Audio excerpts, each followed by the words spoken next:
They'll give the ball to the Raiders first, and back deep for the Raiders.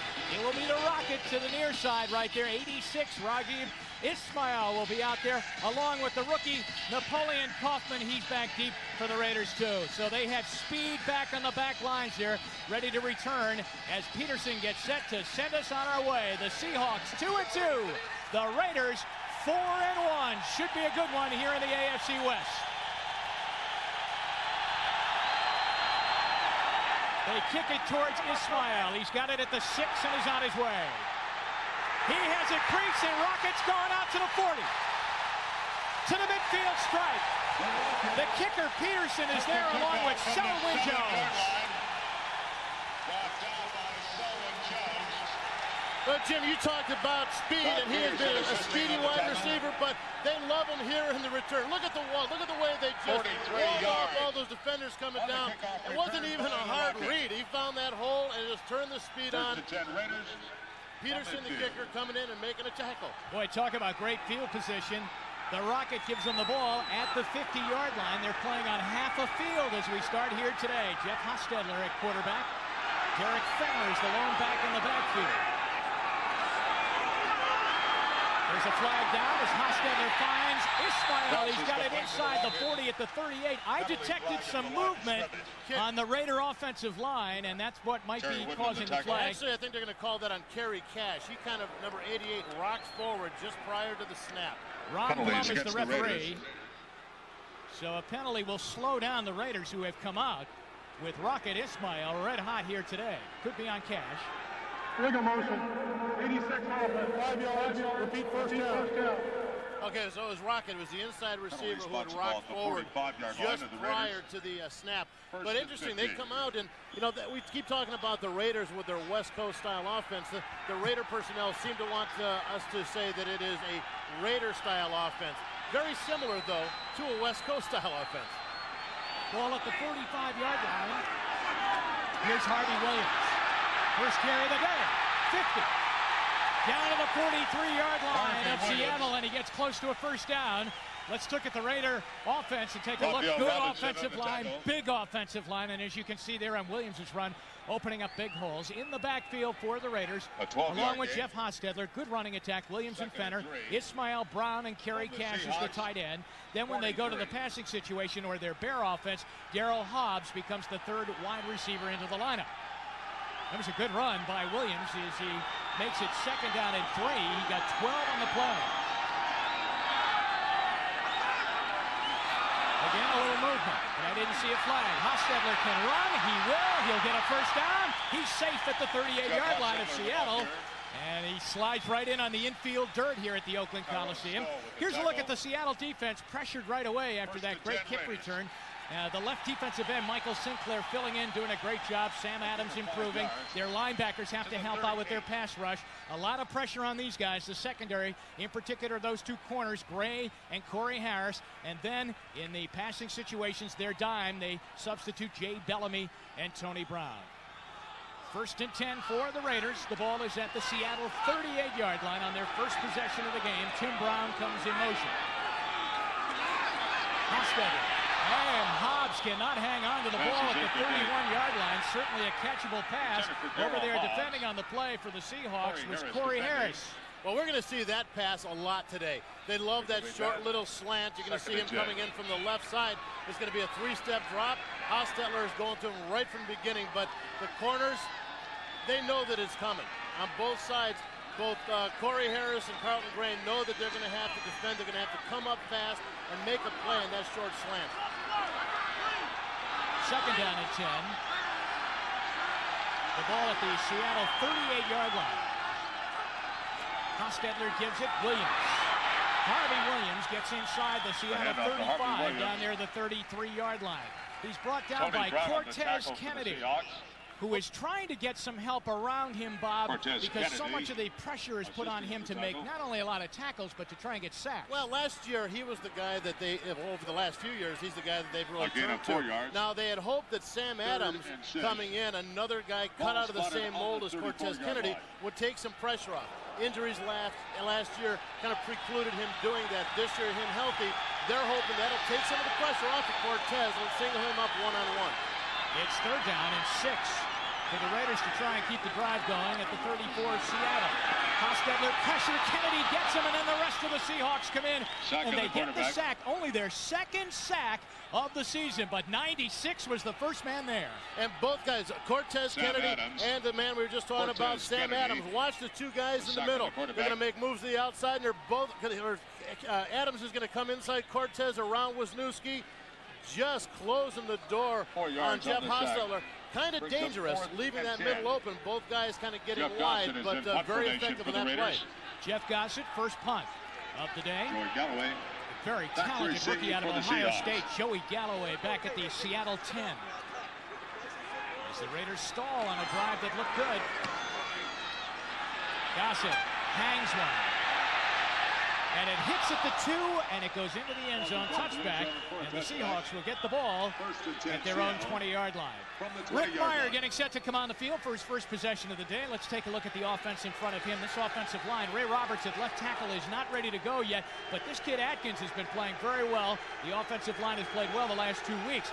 Chris Warren and Steve Smith in the backfield. Galloway, Blades, and Fourier is the tight end. When Seattle comes out throwing on 3 wide, they bring in Rob Thomas.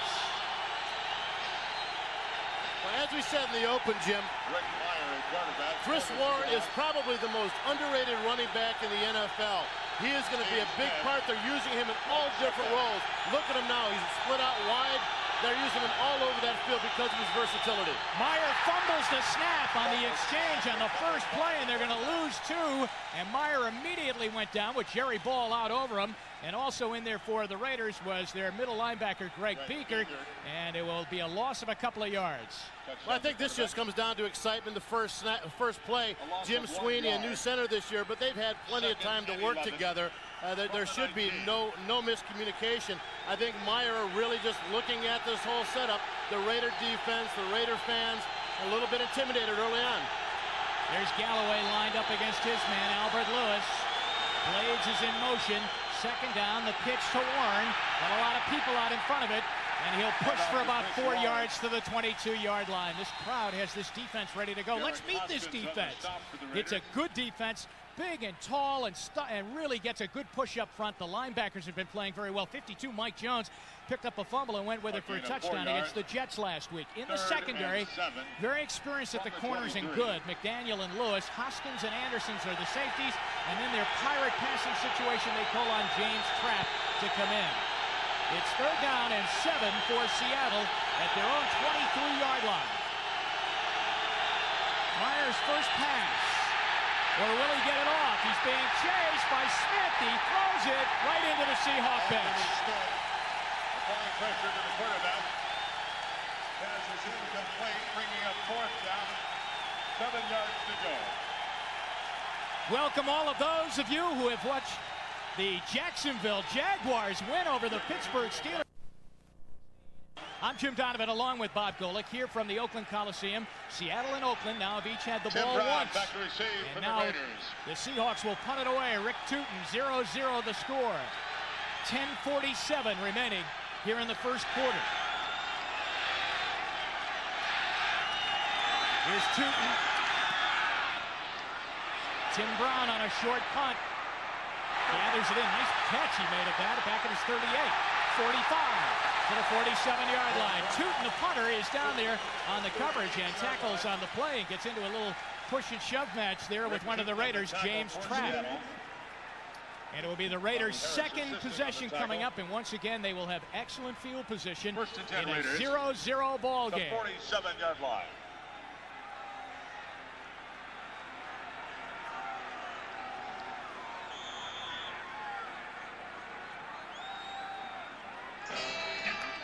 And welcome all of those of you who have watched the Tampa Bay Buccaneers beat the Cincinnati Bengals 19-16. And right here at the Oakland Coliseum, the Seattle Seahawks and Oakland Raiders are 0-0. Second possession of the day now for the Raiders. Both teams have pumped once. Hostetler drills the ball in there, and it's caught by one of his tight ends out to the 41. Kerry Cash makes the catch down at the Seattle 41. Raphael Robinson is in on the tackle. Well, we know that the receiver is going to make a lot of catches all day long, but watch Cortez Kennedy, the middle of your screen, working around Jenkins, just comes clean right on Hostetler after the throw. Is that late?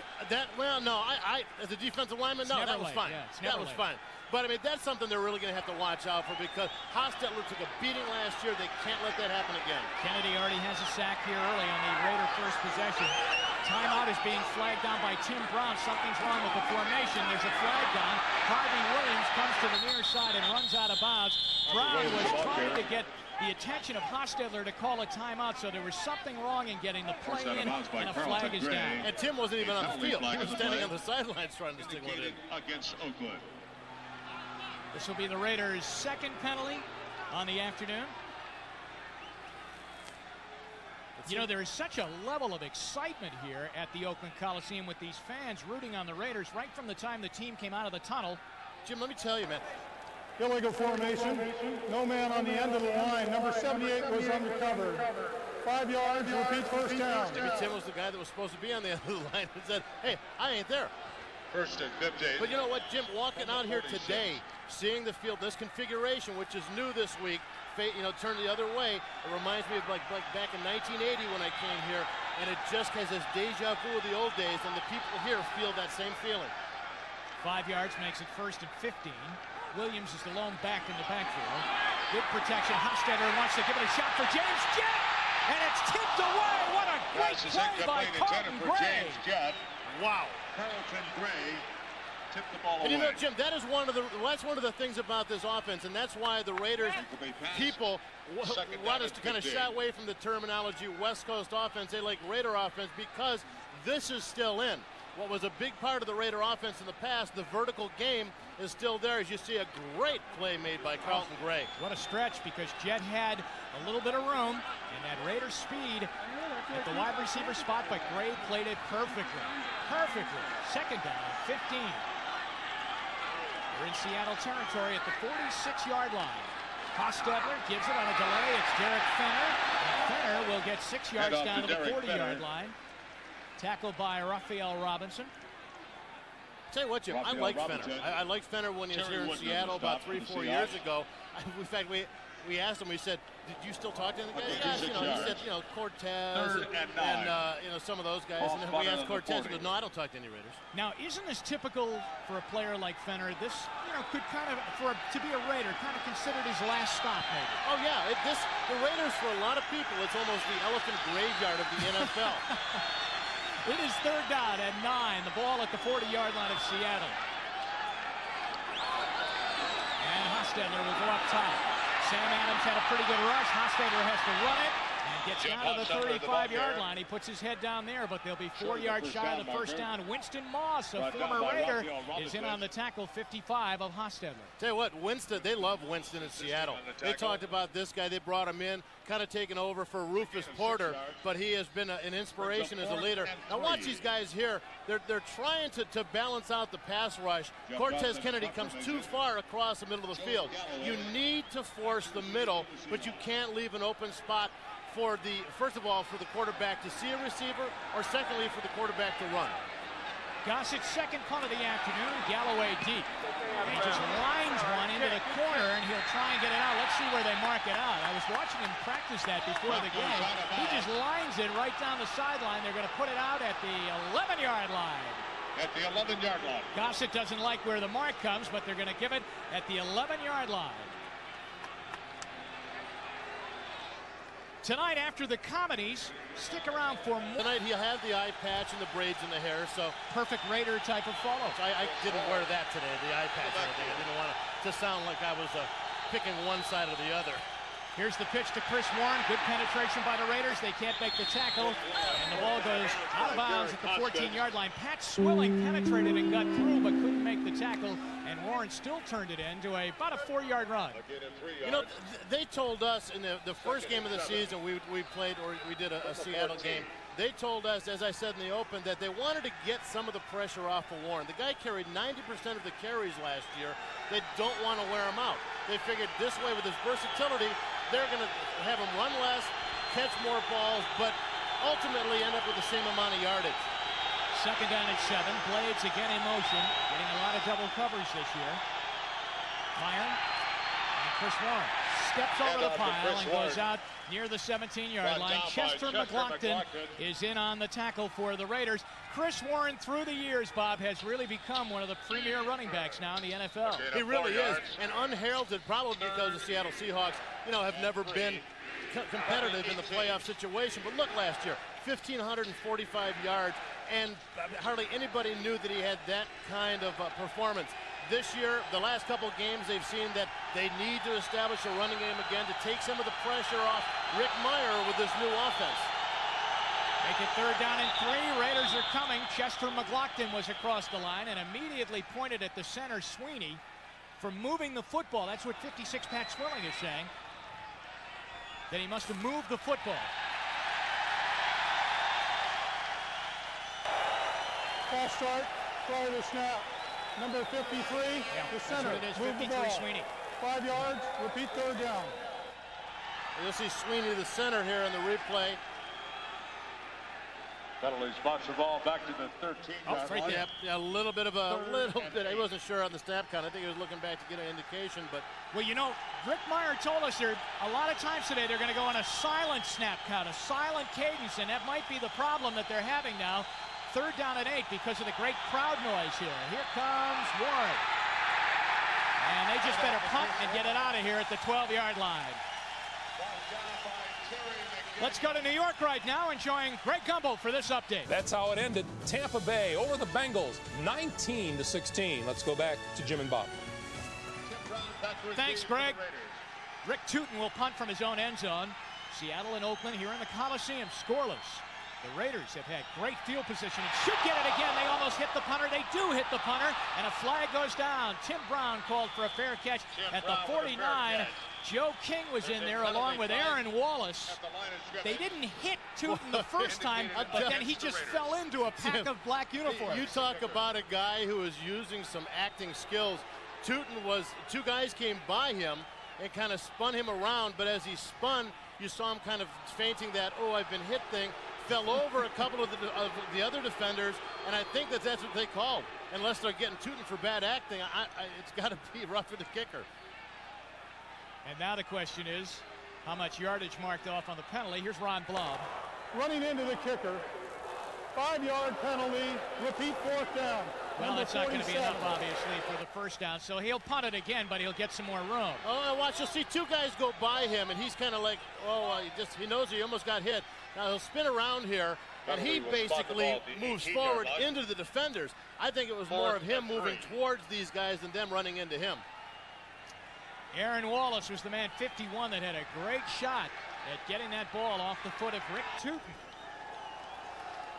And Tim Brown is deep, standing at his 35. Well, that penalty, the Raiders would have had the ball at the 49 of Seattle. And that's where they've been starting all afternoon here in the first quarter.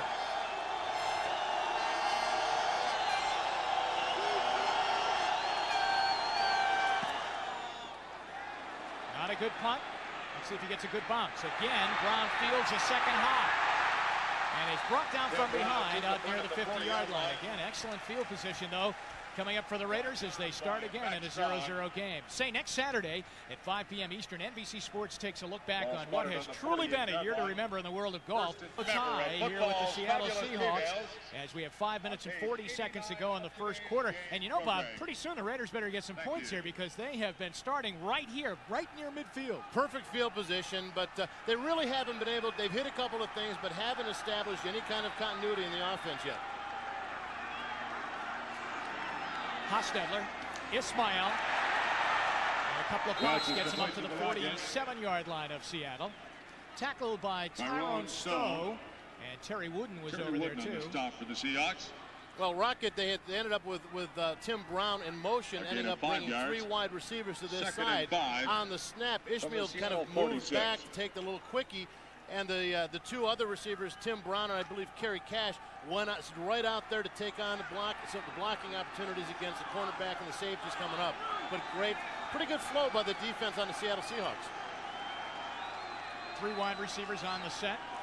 And they give it to Harvey Williams. And Williams gets drilled by the linebacker. Cutting through there and slicing through is Tyrone Stowe for his second consecutive good tackle. But he read the play beautifully and shot to the hole. Well, he's the guy that they like, and he was a starter early on, had some injuries, and Dean Wells had to come in. You'll see him come and fill as the ball is handed off. Great run stopper. They love his ability to come up and plug. And in this new defense, Jim, which they're playing, this attack-style defense, everybody has a gap. It's a one-gap defense. It's important for the linebackers to come up to the line of scrimmage and make a big hit, fill the holes that they're responsible for. Derek Fenner is a wide receiver out of the backfield now. It's 3rd down and 4 for the Raiders. Hostetler, he's going to give another chance for his wide receivers to go get it. Hobbs is by the sideline. And he is inbounds, makes the catch inside the 20 at the 17-yard line. They're saying he got forced out of bounds, so it's a legal catch. Tony Brown over there on the coverage. Well, here's the end of the play. Tony Brown trying to play catch up there, and at the end kind of bumped into him, pushed a little bit, but it looked like a legitimate clean catch there. Brown, if anything, Brown got a little bump there. That official coming in. Oh, initially the official ruling that he was out of bounds, or he's pushed out of bounds. No, he was pushed out. Pushed out of bounds. 1st down inside the 20. Here comes the pitch, and it's Napoleon Kaufman. Kaufman takes it down near the 10 and then runs out of bounds. Boy, he's got an extra burst. They have so many weapons now at running back, different kinds of running backs. Williams, Fenner, and then you bring in this guy. You know, I met him early on in training camp, and he came up to me and said, "Oh, Bob Bullock, so nice to meet you." He's like this kid, has this kid in a candy store kind of attitude. Very refreshing to see in a young guy. He actually knew that I played football. This play's coming back, though. It's a penalty going to be called against the Raiders. Holding. Holding is called on the tight end, Andrew Glover. So on that corner, as they sprung Kaufman, Glover got caught holding on. Now, you know, that happens a lot with tight ends, and you're going to see it week in and week out.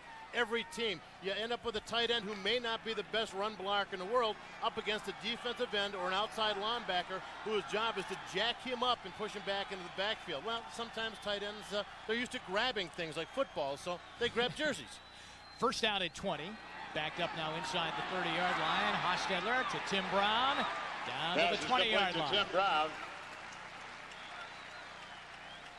Tyrone Stowe on the tackle. A gain of 7 yards. 2nd and 13. Welcome everybody who's just watched the Minnesota Vikings beat the Houston Oilers 23-17 in overtime. I'm Jim Donovan along with Bob Golick, and you're at the Oakland Coliseum. First quarter, no score. Oakland's had terrific field position so far in the first quarter. They haven't been able to put the ball in. They have it 2nd down and 13. The ball is at the 20-yard line of Seattle. Kaufman is in the backfield now, the rookie out of Washington. And he'll get the carry with Glover, the tight end. A great block got him down to the 14-yard line. Did he lead him through the hole, Bob? That was a beautiful block by Glover coming around and making a shot. Now, this is an amazing fact right here. What you call the red zone inside the 20-yard lines. The Raiders have been there 20 times and have scored 20 times. As you can see, 13 TDs, 7 field goals, and you see a lot of teams really have a trouble down there. They try and change their attack, they do things different, and they come away empty. Not the Raiders. 3rd down and 6 for the Raiders. 3 wide receivers and 2 backs. Fenner's out of the backfield. Hostetler's going to get hit and sacked again. Second time today. Sinclair is in. The defensive end off the left side, Michael Sinclair. And for a team that just had no pass rush through the first 4 weeks, they found it today, Bob. Well, you'll see Sinclair at the bottom of your head just making a move on it, just hand slapping and coming around, scrup neck. I mean, very, no power at all to that. All he did was come up when Skrupnik reached out with his hands to make contact with Sinclair. He just did a little hand slap thing, knocked his hands down, boom, made the nice play. Jeff Jagger, his knee is okay. This is his first kick of the regular season. 36-yard field goal on the way. It's good, and the Raiders jump out to a 3-0 lead. You're watching the NFL on NBC. Season game against the New England Patriots. Jeff Jagger tore his posterior cruciate ligament. This his first points after coming back from that injury. Look at the excitement. He knows he's back. In the back of his knee, he has a piece of rubber which is kind of giving him a little extra support, taking over for what that posterior ligament will be doing, giving him a little bit of support on the back. But they say that he is fine with kicking, that the problem they felt with him was on the kickoffs. After he kicked the ball running down, he actually re-tore it one of the times. So we're going to have to watch here and make sure that everything ends up all right. His 36-yard field goal has the Raiders in front. 3-0. Here's Steve Broussard with the run. Broussard on the return. Broussard to the 40. Midfield, 45-yard line. All the way back down in deep into Raider territory. You're watching the NFL on NBC. Area this week, and the Blue Angels. It scared me yesterday. Scared me, Jim, yesterday. They went over the city, and I was like, what is that? Rick Meyer, best field position of the day for the Seahawks. He throws, and there's the rookie Joey Galloway. Good grab down to the Raider 31. First down Seattle. And Galloway, who has so much talent, can do so many things, Bob. You know, he has been such a surprise. Obviously, you draft somebody because you know they got talent, but to come on so quickly and pick up everything so fast. Look at the route there, just the cutting and breaking against a great defender in Terry McDaniel. I was just going to say, that's a very, very good cornerback there in McDaniel. That's a first down, too, for the Seahawks. Blades is in motion. Movement by the Raiders. Meyer gets hit from behind. The ball is picked up. Here comes Anthony Smith. Smith high stepping it down the sidelines. He'll go into the end zone for a touchdown. Remember, there's a flag down. Well, the Seattle Seahawks better hope that is on the Raiders. Because one of the things happens, Jim, when a flag goes like that, and when a ball is snapped, a lot of guys just quit. They go, well, the play's going to stop. And if they don't blow the whistle, and that play keeps going on, somebody's going to get hurt. Well, the thing you don't like about that is that Meyer took a pretty good hit. He took a blindside hit. Right. I think the offensive lineman on the offensive right just kind of stopped and figured that the play hadn't gone on. Well, let's take a look at it again. You're going to see 91 Chester jump offsides. But now let's see. Now see, Atkins and some of these guys just stopped because they saw the flag. They thought the play wasn't going on. I don't know if there was a whistle. I think they're talking about it now. But very dangerous, and if it stands. 85 offense, false started. There is no play. 5 yards, repeat first down. All right, here's what happened. McLaughlin got back, they're saying, but Fourier, the tight end, Christian Fourier for Seattle, he was the false start, and so actually the ball should have never been. It's a dead ball. One of the keys here, and I watch the jump. Fourier jumps, and then everybody stands there. Swilling comes in and just takes a shot at Meyer where nobody thinks that the play is going on. I don't know if there was a whistle or not, because none of the refs actually tried to stop anything, but they're saying it was a dead ball. Fourier, the rookie out of Colorado. And so the touchdown run by Smith, who I'm sure had to come out. I don't see him on the defensive lineup right now. He had to come out. He is on the Raider bench because he was just blowing down that sideline. He ran about 65 yards with the ball. Play clock is winding down on Rick Meyer. He gets the play off. Chris Warren. Howard Ballard tried to get him around the corner, and they get to the Raider 35-yard line. Well, great play by the Raider defense. Chris Warren, they're trying to utilize him, but that Raider defense knows that is somebody who they've been relying on the last couple weeks. We talked, he's had about 250 yards in rushing over the last 2 weeks. But that Raider defense, Jim, they have gone totally, like a lot of teams have, to this aggressive one-gap style of defense. Steve Broussard replaces Warren now in the backfield. And it is 2nd and 14. Meyer throws to Broussard. He had to go up and get it, and then he's brought down by Mike Jones. And the ball is inside the 35 down to the 33-yard line. That's going to do it here in the first quarter. And the Raiders lead by a score of 3-0 at the end of one quarter play here at the Oakland Coliseum. Second quarter coming up. This is the NFL on NBC. Galloway and the instant impact he's had with this Seattle offense. And one of the reasons is that Brian Blades, the receiver on the other side, because of what he's done in the past, he's drawing a lot of double coverage. And Dennis Erickson told us, he pretty much explained that to us. There you see Brian Blades. He said that he doesn't expect Joey Galloway to be locked up one-on-one for too much longer with the production that he's getting. It's a 3rd and 12. Meyer rolls, just got away from the rush right there of Pat Swilling, and unloads the ball incomplete down at the 10-yard line. They'll call on Rick Tootin to punt, as Swilling has been in the backfield on Meyer's blind side all day. Well, Pat Swilling that time almost got a gift. Rick Meyer had a little short little sprint out. He almost rolled right into it. And the thing was that he was throwing against his body, so once he rolled that way, he had to actually turn his body to get the throw, giving Swilling a chance to get to him. But, you know, it's good to move a little bit in the pocket, but you got to be in control of your body. Tootin is in Oakland territory, standing back at his 47-yard line. He sends a knuckleball that hits inside the 5, and they almost run and get it. Diving in the end zone there to try and come up with the ball, and they couldn't get it. 3-0 Raiders. This is the NFL on NBC. Pat Swilling on the sidelines, and he is not happy with himself, more than likely. You get in the pass rush on the outside against Atkins, and I think he's just feels like he should have got a little more pressure. And that's one of the reasons that this team is doing so well defensively. They're not settling for close. They want to make the big play.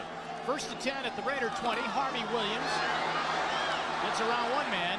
He got around Winston Moss, but he'll be lucky to get back. Let's go to New York right now. Greg Gumbel with this update. Thanks, Greg. Back here in Oakland. 2nd down and 10. Williams got nothing on that play. He was chased out by Winston Moss. The ball at the Raider 20. So they'll try the near side this time, and Winston Moss is there again. And they come up from the corner and make a nice play. Corey Harris, but Trace 55, Winston Moss, as he's made 2 fine plays. Yeah, Winston, you know, and we talk to these guys, and they love, these defensive coaches love Winston Moss. Not only does he bring the talent, the ability to come up and make a great, strong play in the run. He covers well. He plays great in man-to-man. But the one thing that they love about him, Greg McMacken especially, loves about this guy is that he's a veteran, and he has the experience and leadership, and all these guys are responding well to that leadership. It's 3rd and 9 for the Raiders.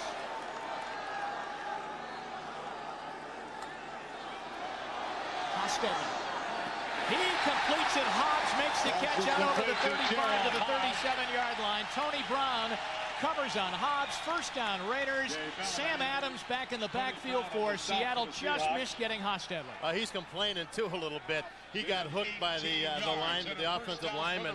You're going to see Sam Adams at left tackle with a nice little rip move, and Gogan pretty much has him locked up around the upper body there. Hobbs making a nice catch over the middle, but that's what this offense is all about. Hit him with the run, stretch him out a little bit, then drop the ball off, shorter, intermediate. Just short of their own 40, the Raiders have a 1st down, and Harvey Williams is Head up to Harvey Williams. Over the 40 to the 41, a short gain. Tackle made by Eugene Robinson by Harvey Williams. Harvey Williams has to be a running back that runs as high in the hole, Bob, as I've seen anybody. Yeah, he gets up there, and a lot of people have mentioned, especially when he came from Kansas City, that he runs very similar in style to Marcus Allen. Now, you don't want to say that to Harvey Williams because he doesn't like that very much. Williams. And he gets out to the 47-yard line. He is chased out there. By Antonio Edwards. Antonio Edwards and Eugene Robinson combine on the tackle. And it will be 3rd down and short for the Raiders. 3rd and about 2. Raiders lead by a score of 3-0. They're going with a no huddle right now. They're right up to the line of scrimmage. This is the first time we've seen this afternoon, as they do not allow Seattle to get any new personnel on the field. This is the Harvey Williams series. He will be very close to the 1st down. Maybe that last lunge might have got it for him as he got knocked down. Tackle made by Corey Harris and Antonio Edwards. Very nice job by Corey Harris, but we'd be remiss in not pointing out Antonio Edwards moving back into the lineup again. Was injured early in the season, was replaced by Michael Sinclair. Brent Williams moved over to his spot, and so he's back in, coming off the injury and playing very well. Time for a measurement now, and you see the scores going by on this 6th Sunday of the NFL, and I am amazed at these Jacksonville Jaguars, who have won again. Break up the Jaguars. 2 weeks in a row now, they've been able to win. And today they knocked off the Steelers. Jim, we opened it up for them last week when we broadcast their game, and they tried to get us again this week. We said, hey, we got other responsibilities. Turns out they didn't need us.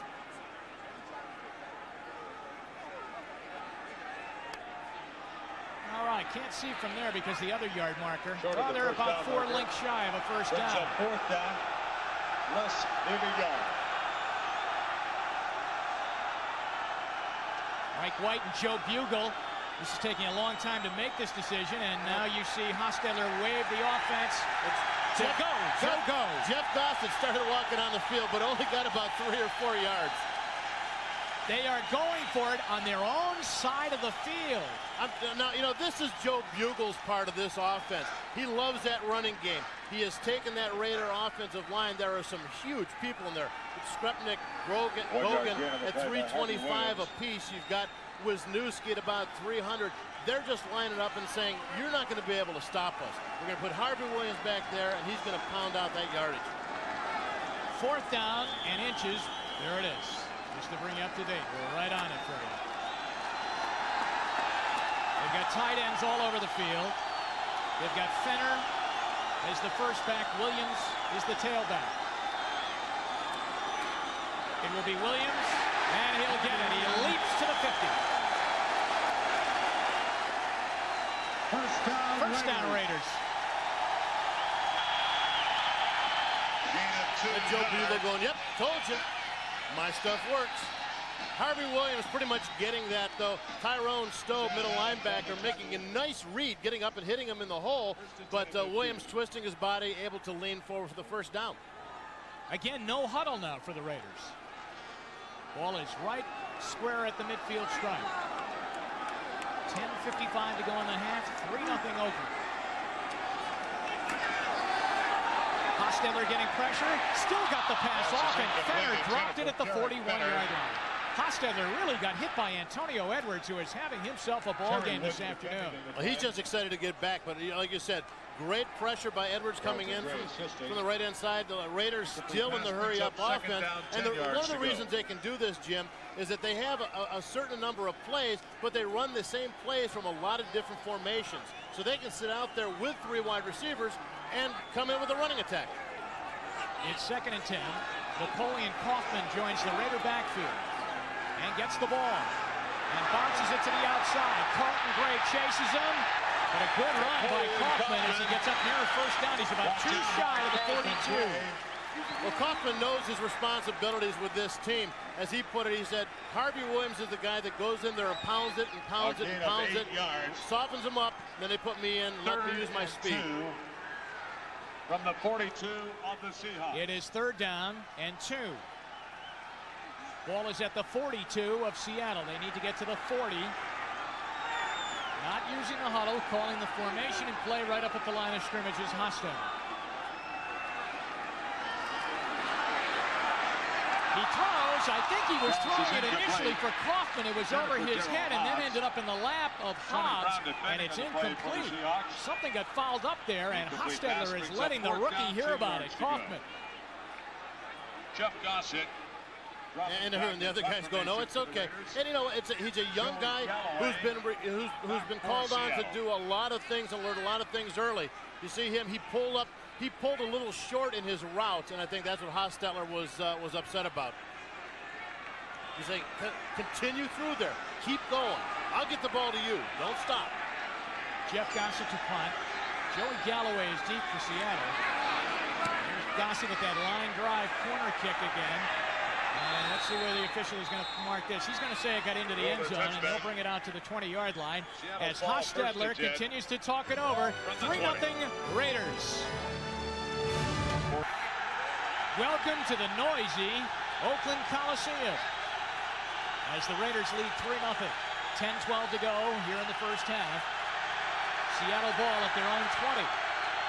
They go right back to the man that has been getting a lot of carries today, Chris Warren, and he'll get 2 or 3 out near the 23-yard line. Jerry Ball is on the stop. Tripping him up. Well, they're just wearing him out right now, and you know, we talked about this too during the last commercial, Jim. Brian Blades, they haven't even looked his way. He has been a very prolific receiver for this team, but they haven't even looked at him yet today. Steve Smith joins Warren in the backfield. Second down and 8. Ballard looked like he moved kind of quick at the right tackle spot, 75 for Seattle. And I think this one's going to cost them 5 yards.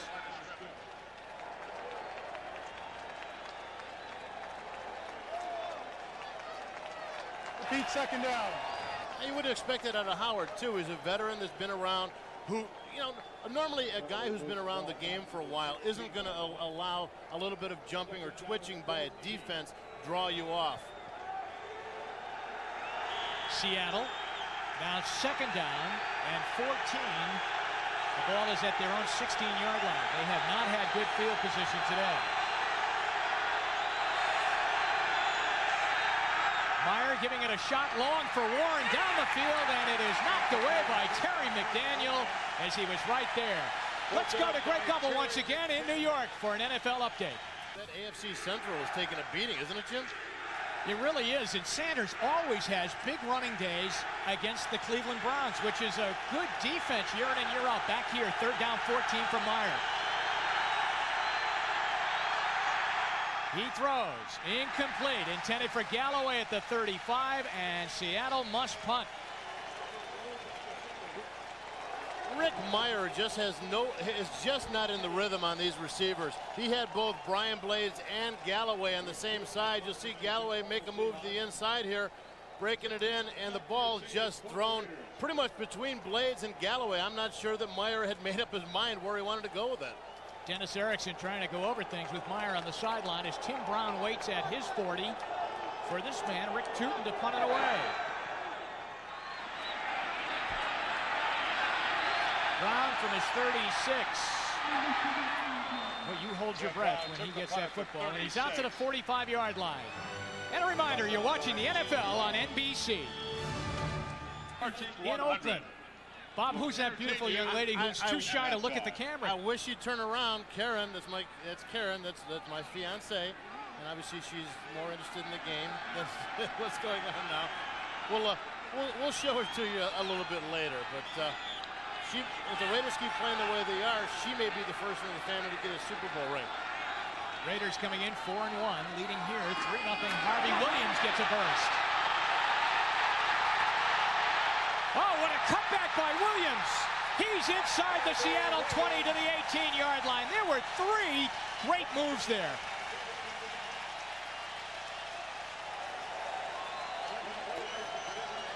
This guy is incredible. He just pounds it away and pounds it away. Look at his ability to read and make the quick cut.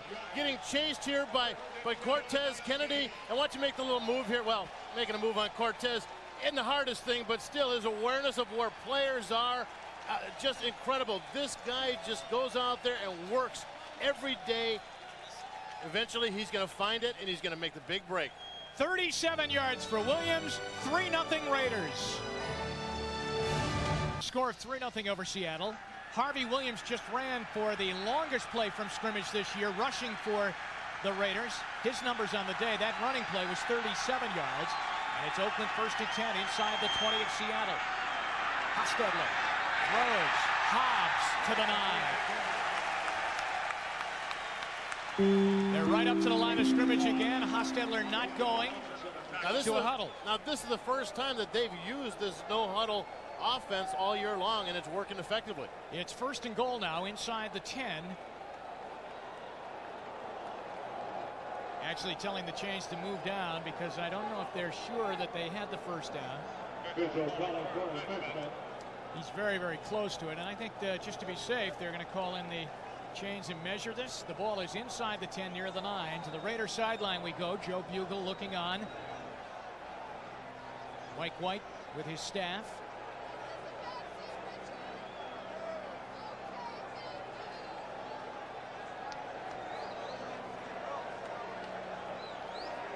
They have it by the nose of the football. 1st and goal, Raiders. But Bob, you get the impression that Seattle's bend but not break defense, they've had an awful lot of pressure put on them because their offense has done nothing, and the Raiders have had great field position. Well, before Harvey's run, we were about to make a comment on what a good job the Seattle defense has done because they've been on the field for a long time. Just obviously, they've been on just a little bit too long. First and goal at the 9.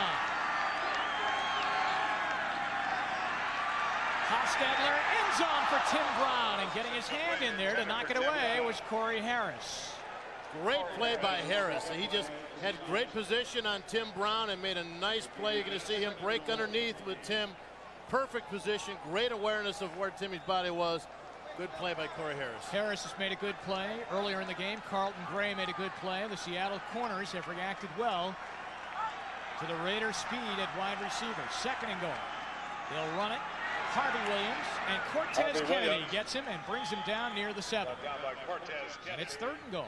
Well, he's the guy. You know, we talked about this attack defense, in the one-gap style defense. What they're doing is, on the snap of the ball, they're hitting the gaps, getting as much penetration upfield as they can. You see that time, Cortez about a yard and a half in the backfield, making a nice play. Well, they are going to huddle now for the first time in this current series as Seattle rush to get players back in and get the right personnel in. And I'm wondering if the Seahawks might need a timeout right now. No? Yes, they do. They do need a timeout because they were completely disheveled, and a smart move by Winston Moss to call a timeout for a big play. So the Raiders will have it third down and goal. You're watching the NFL on NBC. Story here in Oakland. Raiders lead 3-0. Third down and goal. Ball is at the 6. Seattle had to use another timeout. They have one left. The Raiders have them all. 7:26 to go in the half. Harvey Williams, the lone back in the backfield for the Oakland Raiders. Hostetler throws for Glover. He juggles it and cannot hang on. The ball was looped up there, and coming in to knock it away was Raphael Robinson. There's a flag down, and it's going against the Raiders anyway. Great play by Raphael Robinson, who has stepped in for the injured Robert Blackman. 78 offense, 10 yards, repeat third down. Skrepenak will get the penalty against him for a holding. Seattle is discussing right now, do they want the penalty or just let them kick the field goal? I'd let them kick the field goal. Penalty is declined. Fourth down. There you go.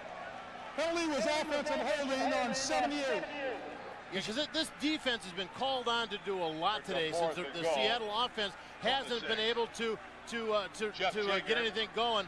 You're going to see here, Glover on the top of your screen is going to make a cut to the inside. Now, Raphael Robinson making a break late. There you can see the holding there on Skrepenak. Spot at the 14, 24-yard field goal for Jagger, and he lays it through there. His second of the day. He's 2 for 2, but the Raiders could have so many more points. They lead it by a score of 6-0. You're watching the NFL on NBC. Go back out and try and get some kind of offense going for the Seattle Seahawks, because I'll tell you what, they've got to do more, Jim, than give the ball to Chris Warren. They've got the tools, they've got Galloway, they've got Blades. They've got to open up this offense, or that Seattle defense is just going to get worn down. And face it, that's what the Raiders have been doing to teams the last couple weeks. They beat them and they beat on them until they wear them down. It's been a nice comeback for Jeff Jagger today. 2 for 2. Kicking field goals. Ball is coming down. Steve Broussard takes it inside his 5. Good coverage as they get down there. The coverage made by Eric Ball, and he makes the tackle. He'll be short of the 20. Next Sunday, NBC Sports presents more listings for the games in your area. Let's see if Meyer can get the Seahawks going. Their defense has kept them in the game. That's Steve Smith in motion. And there is Brian Blades for his first catch of the day at the 27-yard line. They're going to give him a nice spot now to the 27. Very nice spot. And the play that I don't think he ever got to the 27. Yeah, the ref was standing there anyway. But you know, a play that you see the Raiders use quite a bit with Tim Brown. The Seahawks are going to try and utilize with Brian Blades, open up his part of this passing game. And a tough start for him because he's getting so much extra attention with a rookie wide receiver in the lineup, Galloway. Second down. And Warren breaks through an arm tackle, and he'll get the first down. In the backfield, he broke through the tackle attempt by Beekert and gets the first down. Well, you know, Greg Beekert is a guy that they've been very excited about with the Raiders. You know, one of the things that they've talked about in the Raider defense they've needed over the years has been a good linebacker core. When Beekert came in, everybody said, who? Then they drafted Rob Fredrickson to say a rookie. So, but these guys have been a big surprise for this Raider defense. They're playing very, very well.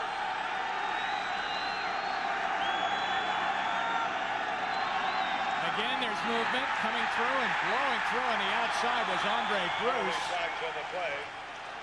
A flag coming late, so you gotta think that Bruce is offsides. And there's no mystery as to who the number will be.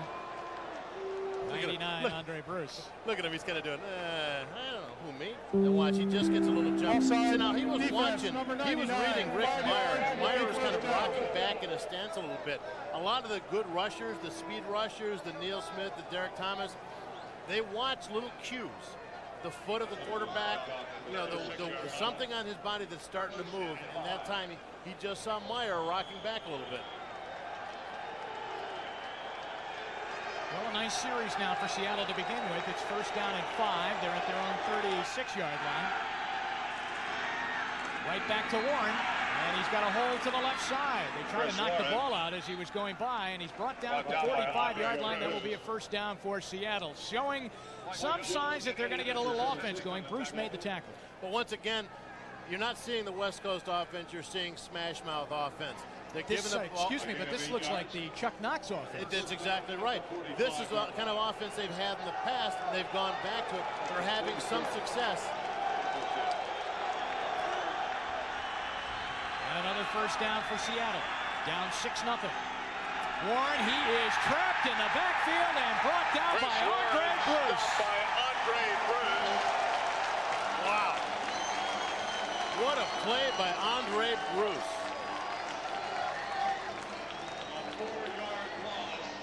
The loss takes them back to the 40-yard line. They'll lose 4.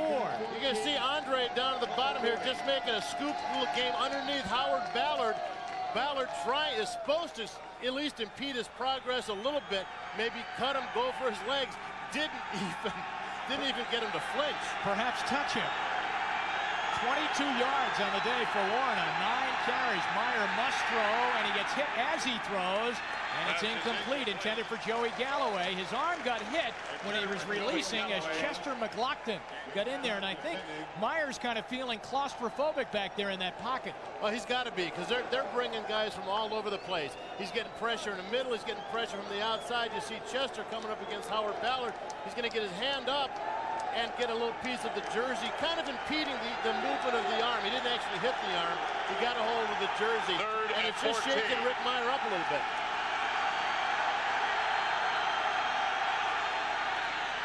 Trying to roll away from the pressure, and he's got some room to run, and they bring him down. A nice tackle from behind by Austin Robbins.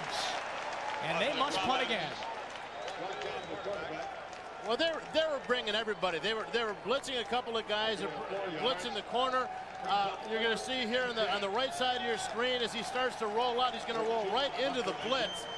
And then the linebackers see him popping through. They come up and make a fill. Luckily, Meyer was able to find a little opening, but they had everybody coming right in to the side he was doing the sprint out. Rick Tootin to punt again. Tim Brown to return back at his 17.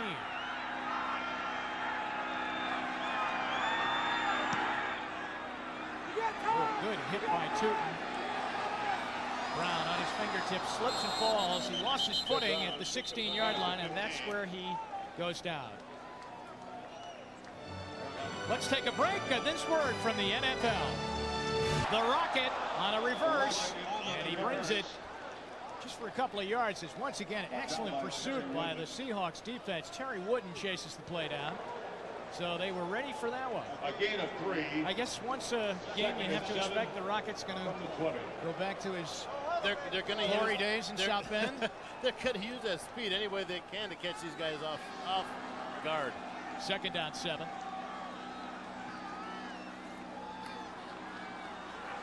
And Hostetler lays it out there. Ball is caught. And it's out over the 25 to the 27-yard line. And Harvey Williams makes the catch coming out of the backfield. Winston Moss drags him down. He's up near a first down. Might be close enough for a measurement because although the referee Ron Blum's going to take a look at it. Yeah, he's going to call him in for another measurement. Officials are calling for a measurement. Well, Jim, they're just not getting into Hostetler's face. He's got plenty of time and plenty of room to see the receivers. He's not being hurried. He's not being kind of jostled around back there since a couple of hits very, very early in the game. But I have to wonder, they have to be leg work. I mean, they've been out in the field the whole first half. Their offense has been in and out and in and out. And I'm talking about Seattle. And let's see, going to give it to him? Yes, he is. First down, Raiders. That was weird. Huh? It looked like it was about an inch short. You know, you always look though at those at the chains, and they're kind of. It looks as though they got to get to a hardware store and fix them every Sunday. Yeah. I mean, yeah, somebody stepped on the end of that, so it's bent. I mean, imagine coaches' futures are decided on those kind of measurements. Because the chain is tangled up. It's a first down. 2:37 to go here in the first half. Raiders 6, Seahawks nothing.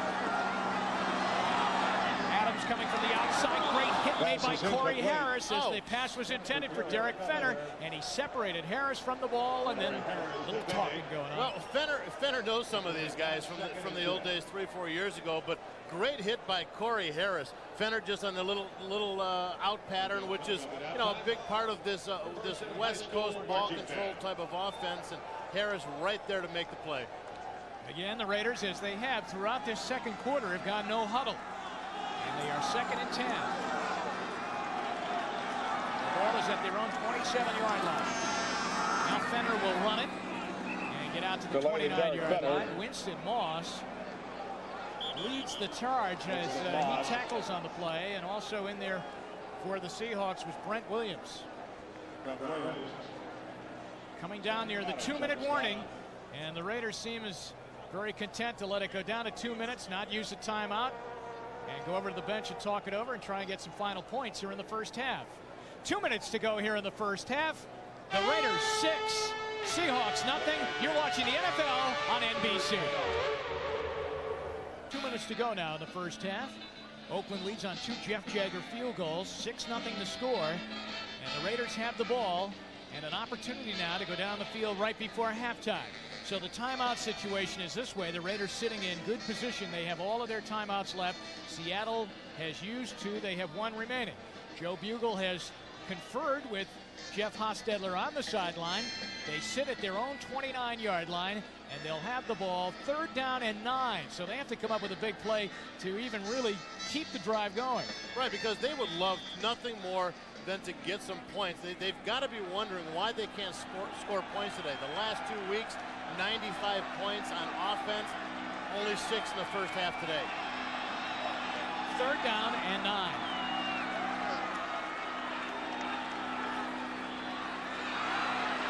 Hostetler buys himself a lot of time, looking, throws, trying to get Tim Brown cutting across the middle of the field, but he didn't get there in time. And Hostetler and the Raiders, they can have as many timeouts as they want right now. It's not going to do them any good. They couldn't get the first down. Yeah, he just kind of rolled out of the pocket a little bit, looking for a little time, getting away from some of the defenders. Cortez Kennedy chasing him from behind, but trying to throw across his body to Tim Brown, cutting back the other way on the field. Just couldn't get the ball to him. Jeff Gossett to punt again. And Joey Galloway waits for the Seahawks. Backs him up to his 19.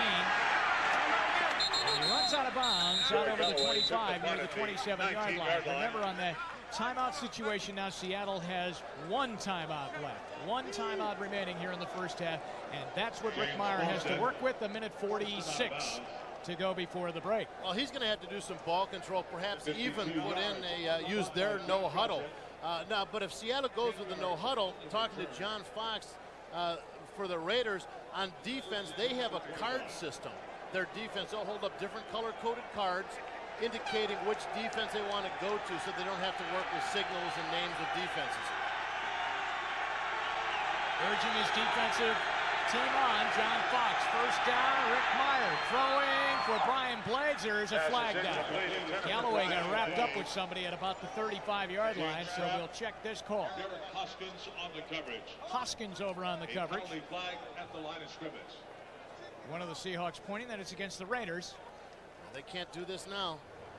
Defense, number 56, lined up in the neutral zone. 5 yards, repeat first down. So just Pat Swilling trying to get a jump on the offense, getting upfield. But I tell you, they can't do this now. They can't give. You know, the Seahawks have really been verging. You know, they hit a big play every now and again, but haven't been able to put a drive together. The Raiders can't help them at all in this drive. So it's 1st and 5 with 1:42 to go in the half. From their own 34, they run the ball, and Steve Broussard makes a nice run out to the 47-yard line. That will be a first down for Seattle. The clock is running. 1 timeout left. And they are going to go no huddle. 12-yard gain. 1st and 10 at the 46. Shotgun for Meyer.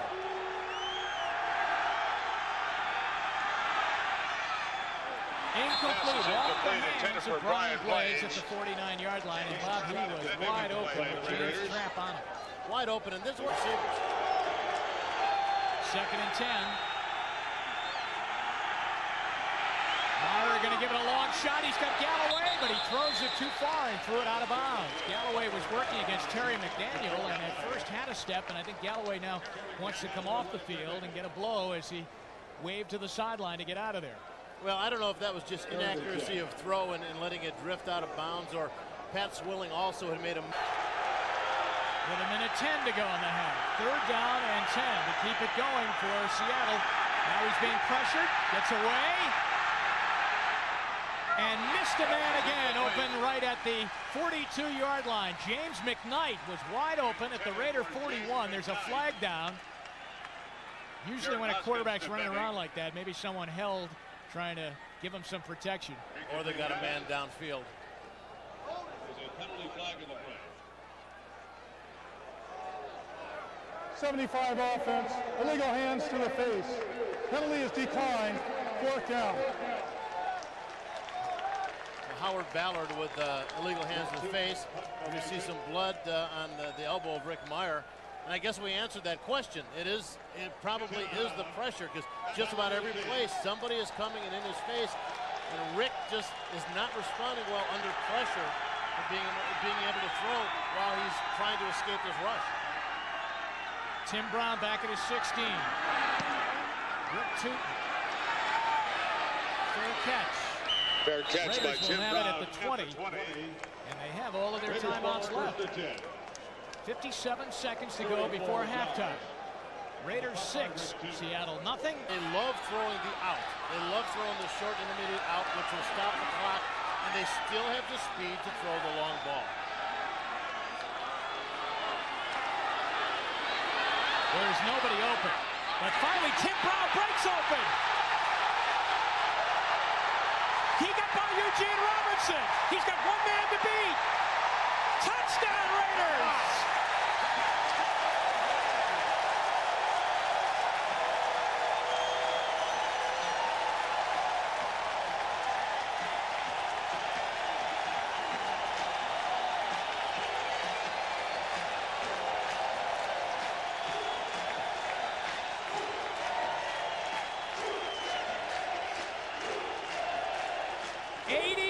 Touchdown pass. The defense finally got burned. Tim Brown, there was so much traffic, Bob, where he caught the ball. Once he broke through that traffic, he had 50 yards. Eugene Robinson missed a tackle down in Seattle territory. Then he outran Carlton Gray to the pylon and into the end zone. Jagger's point after is good, and the Raiders score with 44 seconds left. It just took 13 seconds. Now, this is the one thing about Tim Brown. We always saw him catching the long ball in years past, but one of the things about Tim Brown now is no matter where he's caught the ball, he always runs well. Watch him separate from the receiver, make the catch, but his running ability after the catch is what makes him an outstanding receiver. Now watch him separate from the receiver, make the catch, but his running ability after the catch is what makes him an outstanding receiver. Now watch Robinson here, open field. Yeah, you know, I don't care who you are. Open field against Tim Brown like that, it's a tough play to make. Jeff Hostetler from way back down the field reacts 80 yards away to the catch and run by Tim Brown. And he knows better than anybody else. Once you get that ball into Tim Brown's hand, anything can happen. Well, here's what this is exactly what the Raiders need. They really seem like they haven't been able to open up this offense into the juggernaut that we've seen the last couple weeks.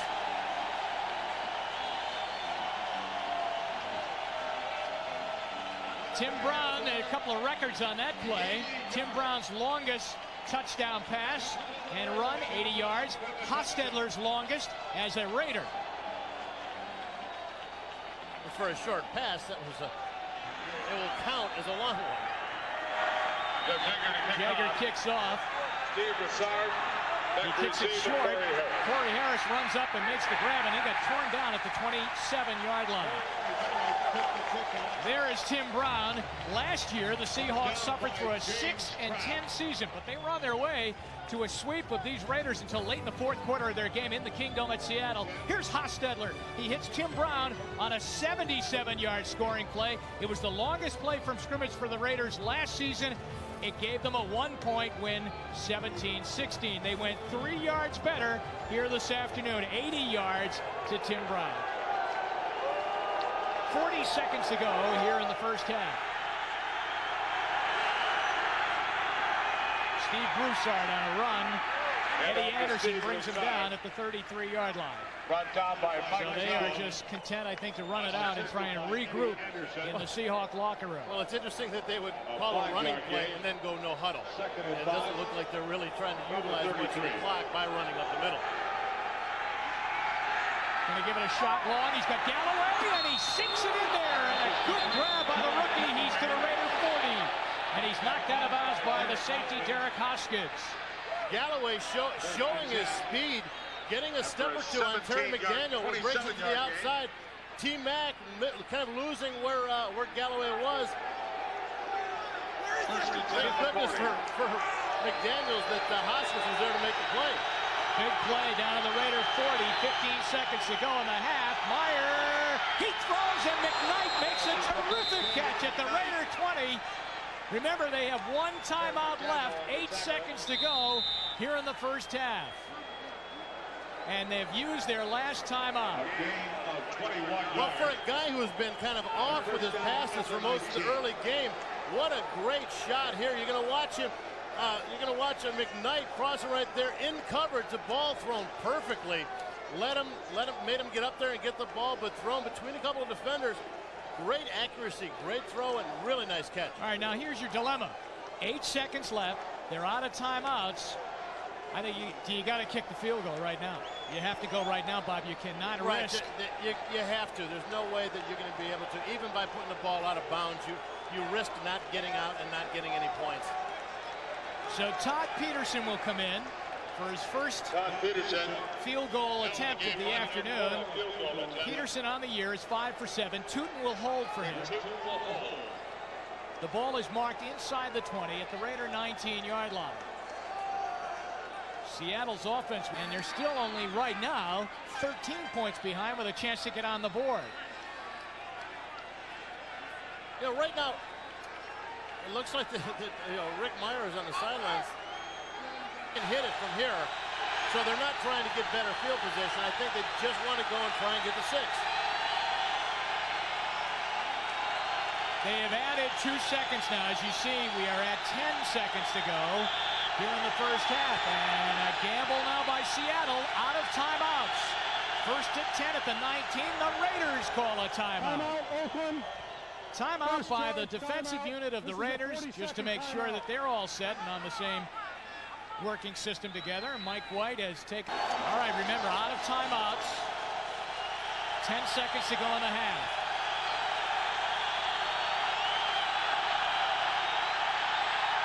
There he goes into the end zone for Blades, and he dropped it off his fingertips. Brian Blades was there.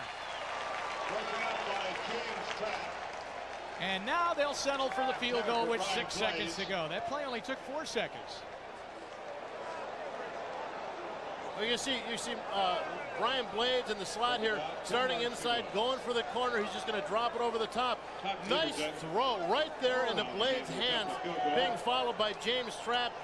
Dennis Erickson thinking they've got the 6 points. 37-yard. Spot is at the 27-yard line for Todd Peterson.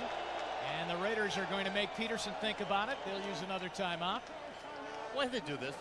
Even as a defensive player, I mean, I've talked to kickers, and they're like, I don't know, it just gives me a couple extra minutes to warm up. This doesn't really bother any kicker that I've ever talked to.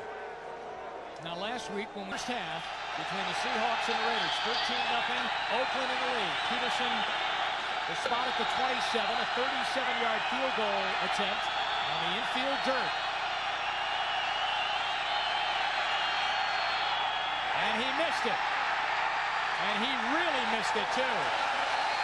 So now what do you think about icing a kicker? All right, all right. So maybe you got a point. Bob, he really missed this as we look at it again. Let's check the snap and the holes and see where it is. Good snap, ball's down, laces out. No, he's kicking off the dirt, Bob. He's kicking off the dirt of the infield. I'm wondering if that's a problem. Yeah, it didn't look like the footing was that bad. It looked like his plant foot got a little bit close to the ball.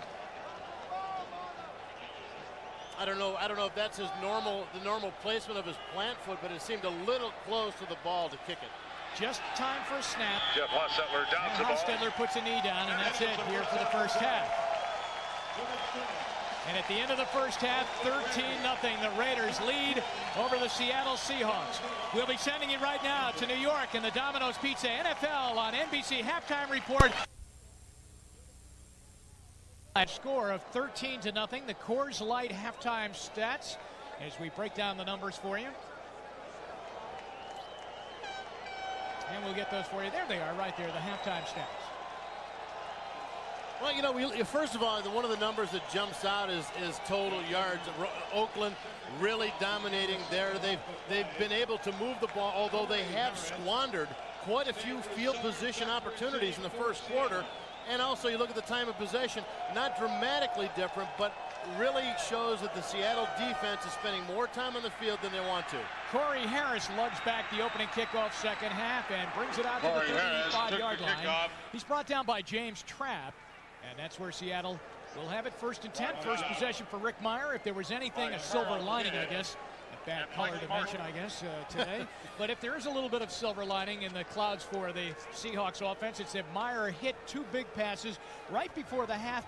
And, you know, Bob, that ball to the end zone to Brian Blades is catching it. You're exactly right. He put it right out there for Brian Blades. It was right there in his hands where he could have got it. That was Brian Blades' play, did not make it. First time we've seen that. No running backs in the backfield for Seattle. And Galloway catches it out near a first down. He goes to the 44-yard line. He's brought down by Terry McDaniel. Look at the first half possessions, and really that says it all. And then going into the locker room with a missed field goal by Todd Peterson. And one of the ones that hurt is the third possession, starting on the Oakland 47, and still forced to punt. They couldn't even get it down in position to get a field goal. So they need to move the ball. They need to sustain some drives, and hopefully Rick Meyer, with some success from the end of the last half, can get something going. At the bottom of your screen, that's Chris Warren as a wide receiver, and Steve Broussard's the running back. He'll have a first down. He's brought down by the linebacker, Rob Fredrickson, out at near midfield at the 49-yard line of Seattle, and a first down and a good, crisp start for the Seahawk offense. Well, one of the things they like to do in a West Coast offense is to create mismatches. And you're going to do that when you're going to put Chris Warren up against a cornerback. You're wasting a cornerback's coverage and speed ability on a running back, basically. So you're going to free somebody else up to work against the slower coverage guys. Shotgun, Chester McLaughlin blew across the line of scrimmage, and now, for about the 4th time today, we try and decipher if he was drawn off, or did he just blow across offside? Well, Chester is pointing at the offensive line like all good defensive linemen are taught to do. Of course, Chester McLaughlin is... Prior to the snap, 52 offense. False start, 5 yards, repeat first down. Chester can we say this? Maybe we can see this again. Let's check Jim Sweeney, the center, as he lifts his head up. Yeah. Sweeney lifts his head up, and as I said, most good pass rushers try and key something from the quarterback or the center on the movement of the ball, but that time Kevin Mawe just got a little bit of an early jump. It's first down at 15. Meyer to Warren. Raiders were sending some people on the play to get trapped in the backfield, and Mike Jones was there. There were too many black and silver jerseys in the backfield. They had penetrated on the blitz. Again, you know, you're talking about a one-gap defense. Everybody has their holes. They blitz up the middle. There was nothing. There were no gaps for Warren to hit on the inside. Mike Jones stayed patient, stayed on the outside. Chris Warren cut it out to him. And they lost 2 more.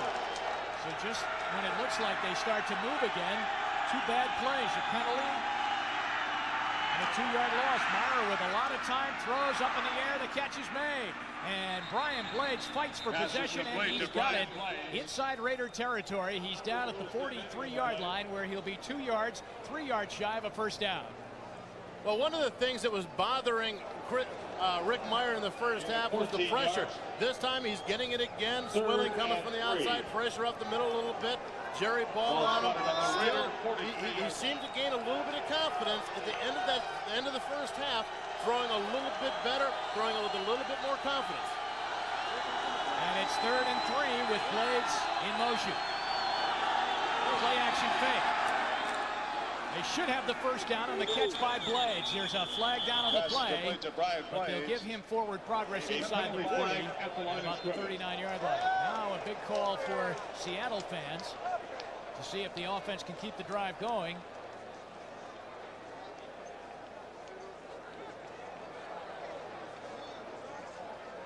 And they're offering Meyer the yardage, so I'm sure it's going against the Raiders. But that was I thought it was a pretty good call on their part of the Seattle offense, running a play action pass, trying to draw up those linebackers, maybe to come up and play the run, then dumping it over their heads to the short man to pick up the first down. Wow, what is the mystery about this Offside, call? defense, 5 yards, first down, numbers unreported. The number is unreported. First drive, second half, Seattle down 13-0. No backs for Meyer. Chris Warren drops the ball at the 32. Now, is that Warren or is that one on Meyer? Because that's just a simple pass pattern of throw it and catch it. Well, you know, hey, Terry McDaniel, who was in coverage on Chris Warren, slipped. So Chris Warren was wide open, and I think that one was on Warren. The ball was thrown a little bit to the outside. Rick Meyer trying to throw it away from where the coverage is going to be. Chris Warren just not making the grab. Very characteristic of him. Now into a 2-back set with Steve Smith, the fullback, and Warren, the tailback. Getting the tight ends all lined up, which has the Raiders jumping around on defense. Play action. Caught by Smith, the former Raider. And he brings it down to the 21-yard line, first down Seattle. The first time that Smith has been involved in the offense today. He is a little stud. That guy is just built like a fire plug. Just will go out there. He blocks extremely well, and that's usually what they call him on to do. But even when he was with the Raiders, he was a nice guy to dump the ball off to. Again, they went with the play-action pass, held Mike Jones just a little bit, just long enough to let Steve Smith get past him. 4 wide receivers. No backs again. First down, Seattle. Blitz coming up the middle, and he throws it away over the head of Brian Blades, just trying to get rid of it. They were really blowing through, and I believe it was Fredrickson that finally came through clean, Bob. Yeah, they ran some stunts up front, opened up the middle. You know, once you run some games with the defensive lineman up front, or you make the moves to the outside, it pretty much leaves it wide open. Fredrickson, I don't even know if he wanted to blitz or he just saw an opportunity and went and took it. I think the most important part here is just kind of caught in the middle between Fredrickson and Pat Swilling. Now Broussard is the running back, and he'll get the carry with a wide open hole. He's to the 10. He's in. Touchdown, Seattle. Touchdown, Seattle. That's what Steve Broussard can bring to the Seahawks offense. A burst of speed, a big hole that they must have seen. Well, he's a small guy inside, but he's got the power. You know, they like his diminutive size because he can kind of hide. You don't really see him. Now watch him here. He's going to start off to the left and cut it back. Rob Fredrickson gets caught, sealed off on the backside by Kevin Mawe, just leaving that hole wide open. That play goes on the backside linebackers. When the play starts to the front side, you've got to leave somebody backside, and Rob Fredrickson was sealed off on the backside, leaving the hole for the start. Peterson's kick is good. And the Seattle Seahawks are right back in the game. Flag down again.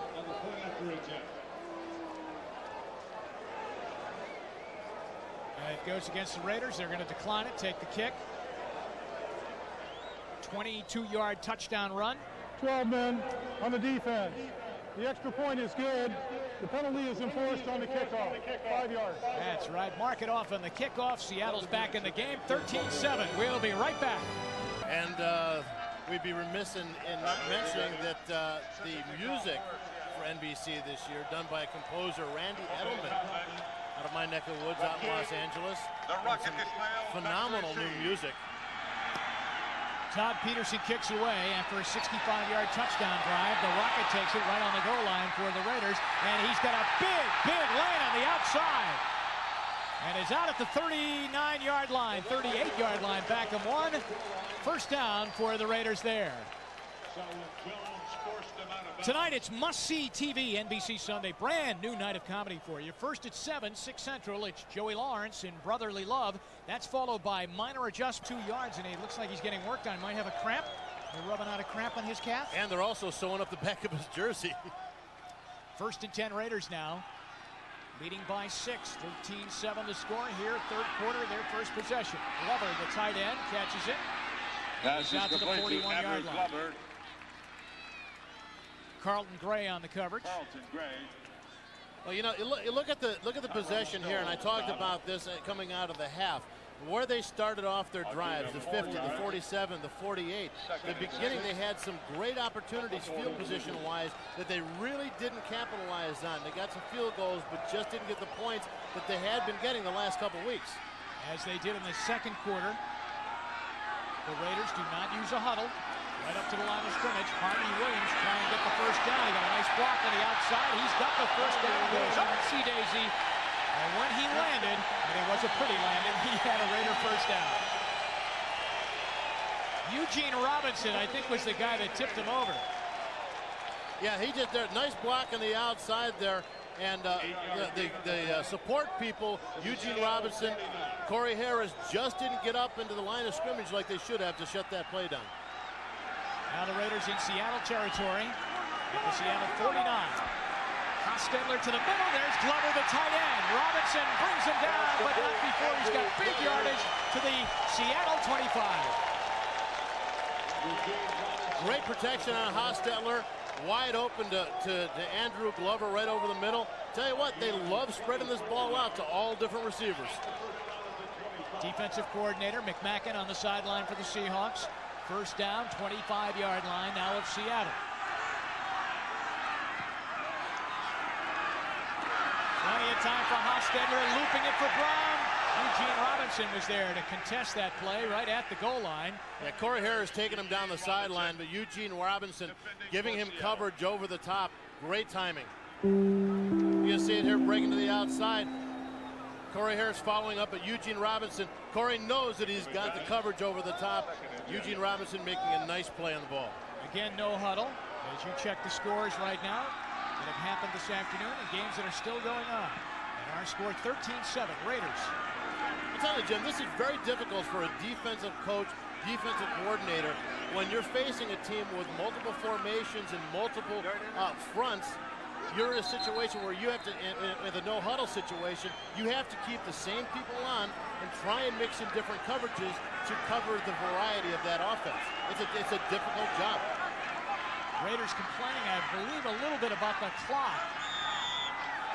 And now they're back up. Second down and 10. The ball is at the Seattle 25-yard line. They'll run it to Harvey Williams. He cut it back, and he cuts it up the middle. Touchdown!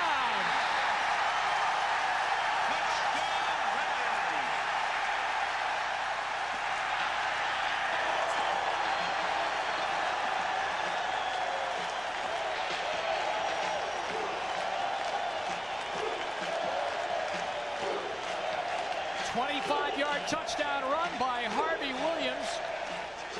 And the Raiders answer the Seattle touchdown. Wow, and they did that indeed. They brought it down with a nice mixture of offense. Beautiful drive for the Oakland Raiders. Jager for the extra point. Seahawks ran across the line of scrimmage too quickly on the outside. Harvey Williams, let's take a look at his 25-yard touchdown run, Bob. See, the Seattle defense, you're going to see over to the right side of your screen, really jammed up the point of attack. Winston Moss, everybody coming up, making a play. Coming back now, Carlton Gray looking for him to cut way back. Overplays it. Harvey Williams taking it up the middle and just powering his way in.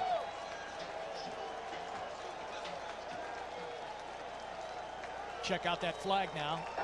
Offside. Defense, number 30. The point is good.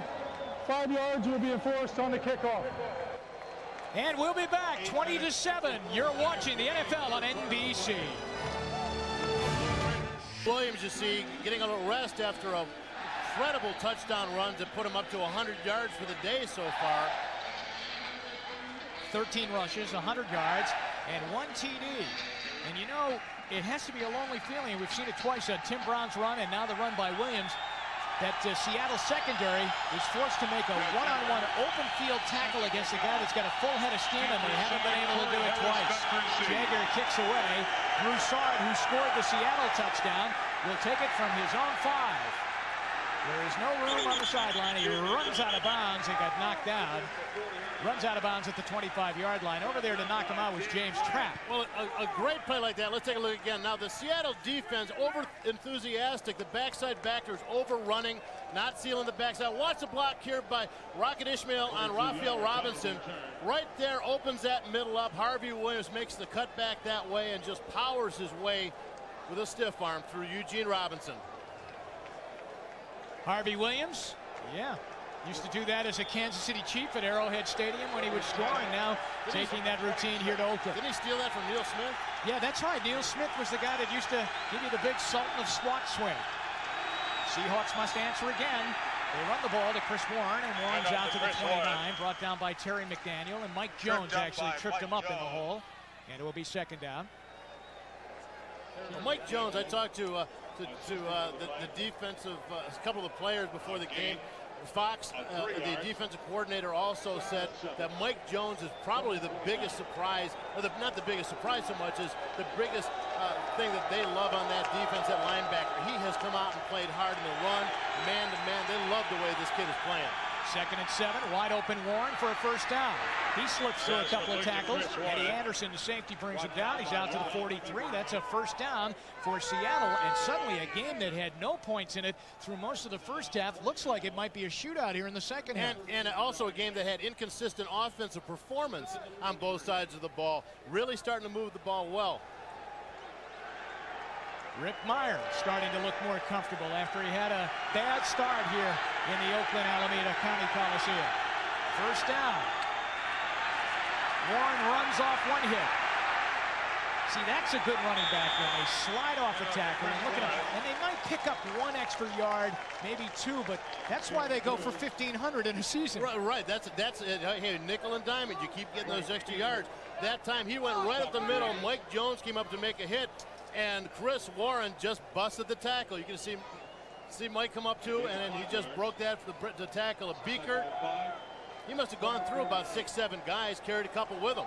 And Beaker with that right hand, look at, strip it out of there, but Warren holding on, and that's another sign of a very good running back, able to put the ball away.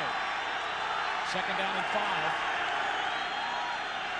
The short drop, the cross, and the drop. First time in the lineup today for Seattle, and the drop by Lamar Smith. And that won't get you many more balls thrown your way. Well, they matched it up, Lamar Smith against Mike Jones, and it was, you know, that's a kind of a high percentage pass. He always seemed to complete that pretty readily, but Mike Jones played it so tight that he was able to get his hand there and make the play on it and knock the ball down. Mike Jones having a great series this time. Stroud getting behind the Raider defense, 3rd and 5. Showing blitz, they didn't come on it. And on 3rd and 5, Broussard runs the ball on 3rd and 5, Bob.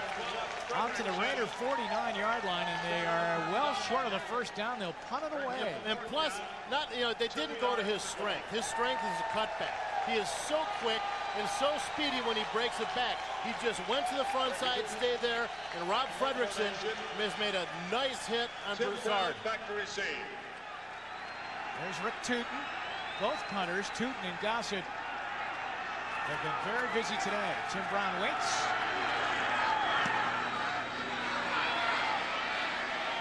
Brown lets the ball hit. And look at that. Great coverage down by James McKnight inside the 5, down near the 2-yard line. We'll be back to Oakland. You're watching the NFL on NBC. Coliseum. The Raiders will have a long way to go. 98 yards away. Al Davis up in his box over there, the president of the general partner, which nobody can figure out what exactly that means. But I'm telling you, of all the owners that I've met over the years, he could come up to any player on the Raider field at practice, pull him off, and coach him at his position. He is that knowledgeable about the game of football. That's what makes him so unique amongst owners in this league. Hostetler from his own 2 now. Oh, a nice pocket for him. He's going to go long for James Jett. Incomplete at the 50. Give it a shot. Second time today he's gone to Jett. They've missed both times. Now, Davis this year is not at Raider practice every day? Well, you know, with all the years, the 4 years that I was there, he was there every single day on the field, monitoring things, watching, making comments. But this year, a lot of people felt, well, with Mike White's offense, with Jim Fossil and Joe Bugle, were they going to be allowed to institute this new offense? Or would he put back his input into it? Well, to show his support and his belief and his confidence in these guys, he doesn't even go to practice as much as he did in the past.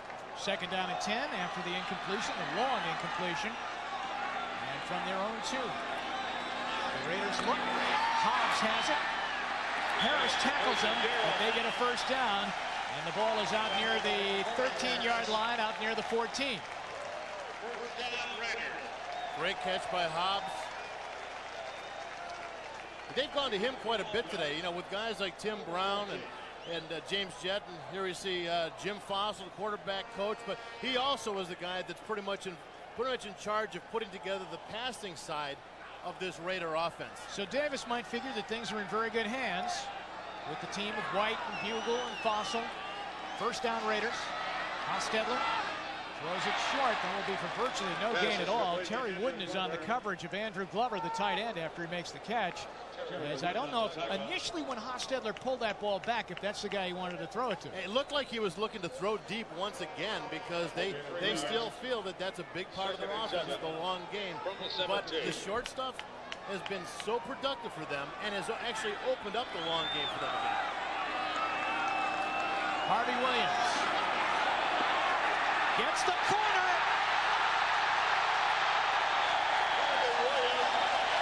All the way to the Raider 47 and a first down.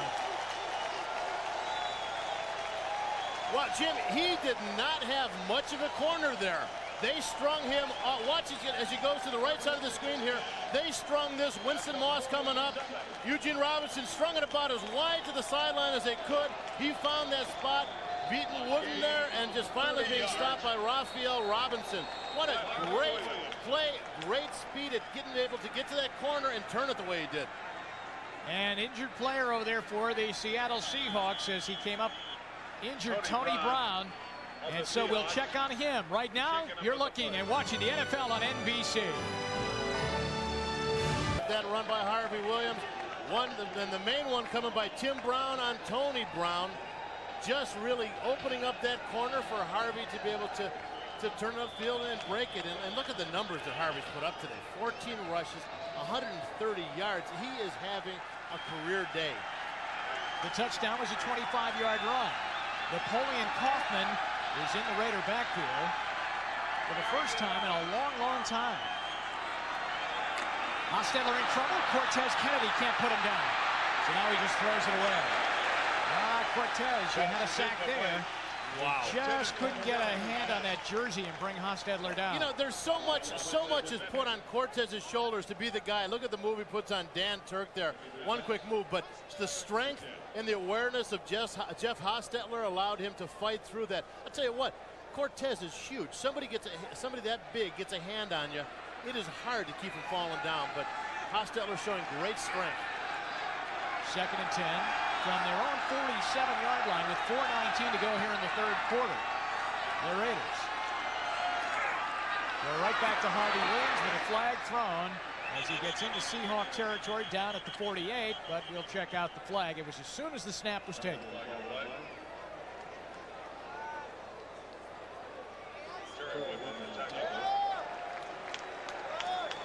Well, they ran the old counter tray on that last play. 93 defense lined up in the neutral zone. Brent 5 Williams yards, repeat offside second on down. Seattle. You know, because Mike White actually told us, he said the run version of this offense is pretty much fashioned after the Redskins run game. So you would expect to see a lot of the counter tray OT. But today they've done the sprint draw. They've given the ball to Harvey Williams deep, let him find the hole, cut it back or bounce it out. 2nd down and 5. Hostetler making sure that his offensive linemen have people picked up, as you saw him pointing to the various linebackers coming up. And he rifles one to Brown. Same play he scored on to the 23. First down, Raiders. Well, he caught him the same place. I think this time he was coming from the other side. They just caught him dragging. You're going to see him right in the slot. He's going to make the move outside of Corey Harrison, right around him. Nice, wide open over the middle. But I tell you what, Tim Brown being a speed guy, but he certainly knows how to work his way between receivers and away from coverage. He's telling him, I think he wants to keep it quiet. Keep it quiet. I thought at first he was motioning up like, let's hear it, but he wants him to be quiet. First down, Raiders. They go to Williams. Little running room again, and turns it into a nice gain down inside the 20 near the 18-yard line. The tackle by Brent Williams. Well, they went with a version of the counter tray OT. It was more of a counter tray OH. Instead of the backside tackle pulling. Sounds like you're teaching chemistry. You know. Look at this, 14 rushing, 130 career high for Harvey Williams. You know, they have been doing this running back by committee, but he has been the head of the committee today. Hostetler out of the backfield. That's Derek Fenner. And now Hostetler is using all of the different personnel at his disposal. Now you're watching Fenner catch the ball. You're watching Williams run. You're watching Glover catch, Brown catch, everybody. You know what? In the midst of this, the Raiders playing so well offensively, I can't help but notice they're wearing down that Seattle defense, but just about every play, Cortez Kennedy is up in Hostetler's face. The man is just always working. You see Sam Adams there, but Cortez Kennedy just working every single play. Seems like a lot of that Seattle defense at this point is really getting worn down. Raiders need a timeout. Couldn't get the play in right. Couldn't get the people where they wanted them, so they'll use the timeout rather than risk the 5 yards on a delay of game call. And Hostetler not happy. We'll be right back. You're watching the NFL on NBC after the Raiders used a timeout, which Jeff Hostetler was seething about, that they couldn't get that play in, but they used the timeout because it's a big play coming up. 3rd down, less than 1. They're inside the 15 near the 12-yard line of Seattle. And you know what, Jim? We saw Tim Brown signaling for the crowd to be quiet. But one point we haven't made is that Jeff Hostetler has made this offense so much of his own to fit around him that he is calling about 50% of the plays as audibles out on the field. So he's got to have some quiet to be able to communicate that to the rest of the guys. Barrett Robbins checked in, 63 as an eligible receiver. They're going to go outside. Is Williams going to throw it? He is. He's got Glover wide open for a touchdown.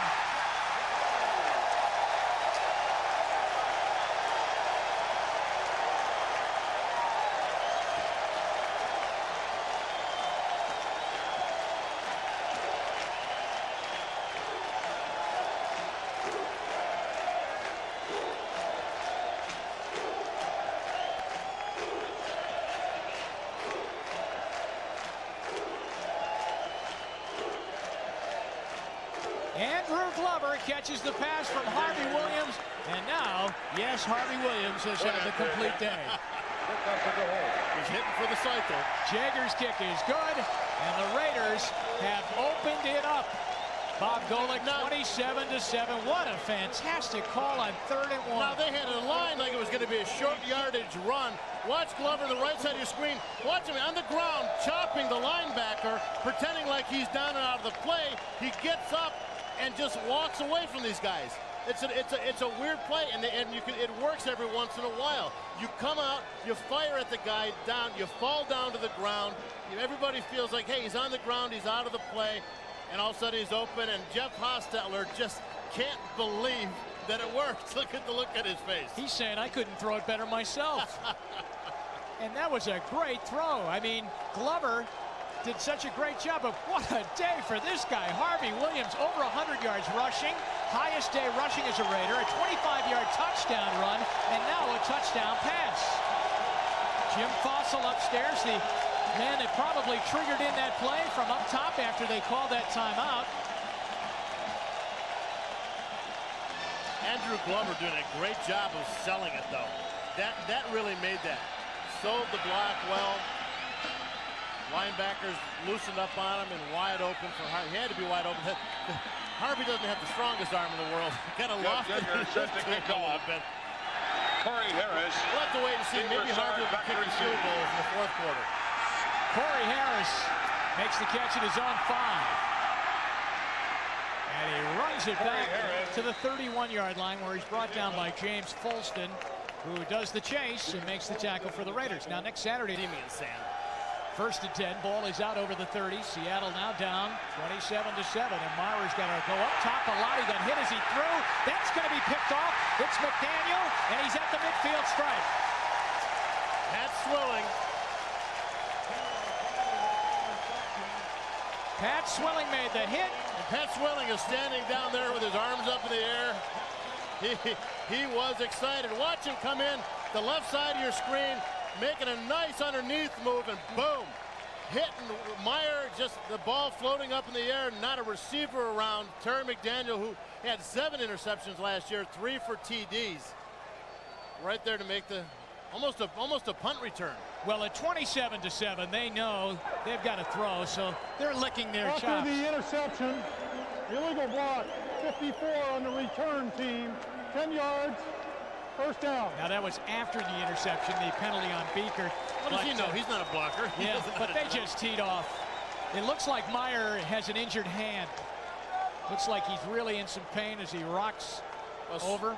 Swilling made a very nice move out there on James Atkins, kind of spinning back underneath, coming with a clean shot on Meyer as he's throwing the ball. And I'm telling you, a sack is nice, but sometimes the most damaging thing is when that quarterback is all extended out throwing that ball and he starts taking shots like that. It does not, it really messes up the psyche.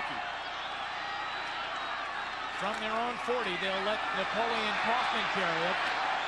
And he'll go to the 43-yard line. Back one more time now to the interception that McDaniel got, but watch the push and surge at the top of your screen. Top of the screen against Atkins. Watch him move outside, spin underneath, gets no help from Joyce as he just comes clean on Rick Meyer. And I tell you what, it's textbook underneath spin. Great move by Pat Swilling. He has been an incredible addition in the pass rush for this Raider defense. 2nd down for the Raiders, 7 to go. Hostetler with a pump and a bomb. He's got the rocket. Incomplete at the 20. Boy, you get the feeling that the Raiders want to put on an offensive explosion now here through the remainder of the 3rd quarter and into the 4th. We have a penalty flag down. And they got him as they interrupted the rocket on his pass. Well, it's not often you can outthrow the rocket. 26 on the defense, 5 yards, 1st down. Let's see if we can see. Carlton Gray gets hit. Gray, I don't know if we can see it here. He's going to throw it. See it coming to the left side of your screen. I don't know if we have the it probably was making contact early on, but after the 5-yard pushing at the line of scrimmage. So it's a 1st down. And the ball out at the 48-yard line of the Raiders. Kaufman Boy, is he deep in the backfield. Is he a little bit deeper than Williams lines up on? I think he is. I mean, they really like, with this offense, they like to explore the talents of these guys. Kaufman is a little bit quicker, although it's hard to imagine anybody being quicker than what Harvey's been today. But Napoleon Kaufman a little bit faster, a little bit quicker. But he's still, even though he's small, he's explosive. They want to give him the ball deep and let him find a hole. Clock winding down here in the third quarter. Inside 30 seconds now. 2nd and 9. Hostetler with plenty of time and wide open across the middle. Catch is made by Jet. First down. Raiders at the Seattle 29-yard line with Eugene Robinson coming up and making the tackle. And that's going to do it for the third quarter play. The Raiders have exploded. After 3 quarters, 27-7, Oakland. And we'll be right back to the Oakland Coliseum after these messages from your local station. Started out slowly, better second quarter, big third quarter. Seattle's lone touchdown coming in the third quarter on a Steve Broussard touchdown run. It's a first down for the Raiders at the Seattle 29. First play, fourth quarter, Napoleon Kaufman trapped in the backfield. Raphael Robinson came up from the secondary spot, smelled that play, and throws Kaufman for a loss. Boy, did he ever smell that play. He just sensed that coming. You're going to see Kaufman start to the right side of your screen. Robinson, just look at him just coming. He knows it's coming. They knows that this guy is fast enough to get inside, and that's what he's going to try and do. But Robinson not giving him any kind of a corner to turn. Nice play by Raphael Robinson. No huddle again for the Raiders. Loss of 4 to Kaufman. Blitz coming. Tim Brown was looking for the ball. He obviously was the hot receiver. And Hostetler really didn't even get a chance to get it into his area. Well, Winston Moss on the top of your screen is set up for blitz and did come. But in sliding the line over to get him, they left Michael Sinclair wide open to get the shot, the late shot on Jeff Hostetler. Not late as in illegally late, but after the ball was thrown. So they were able to adjust the line and slide it to pick it up, but just left Sinclair wide open. It will set up a 3rd and 14 for the Raiders. And the play clock is down to 5. As the officials were a little slow spotting the ball. Now Hostetler throwing. Brown is wide open. Wow. With a flag down. He's got a first down at the 16. But remember, there is a flag down. I can't believe how much separation he had from Corey Harris. Harris just had to lose sight of him. It's against Seattle. 98 defense lined up in the neutral zone. That penalty is declined. First down. You see Tim Brown giving some signals into Jeff Hostetler. Corey Harris moving off a little bit. Brown just totally taking advantage of the cushion that Corey Harris gave him. And, you know, just pushed him off. Hey, got to respect the speed going deep. And when he made the break to the outside, Corey Harris just couldn't close. 17 yards for Brown and a first down at the 16 now of Seattle. Oakland ready to go in again. Hostetler check one way. He goes the other for a touchdown. Kerry Cash.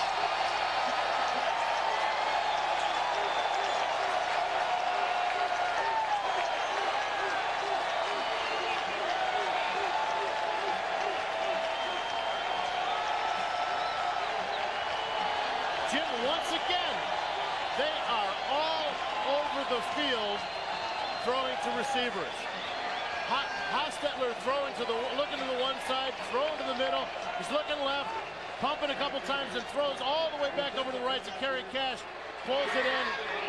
Actually, the ball seemed like it popped out, but his body had making contact with the ground is what forced the ball out. Kick is good. Kerry Cash catches the touchdown pass. You're watching the NFL on NBC. Right here in the second half. Their offense has been amazing. Kerry Cash, the tight end, makes the catch of a Jeff Hostetler pass for yet another Raider touchdown.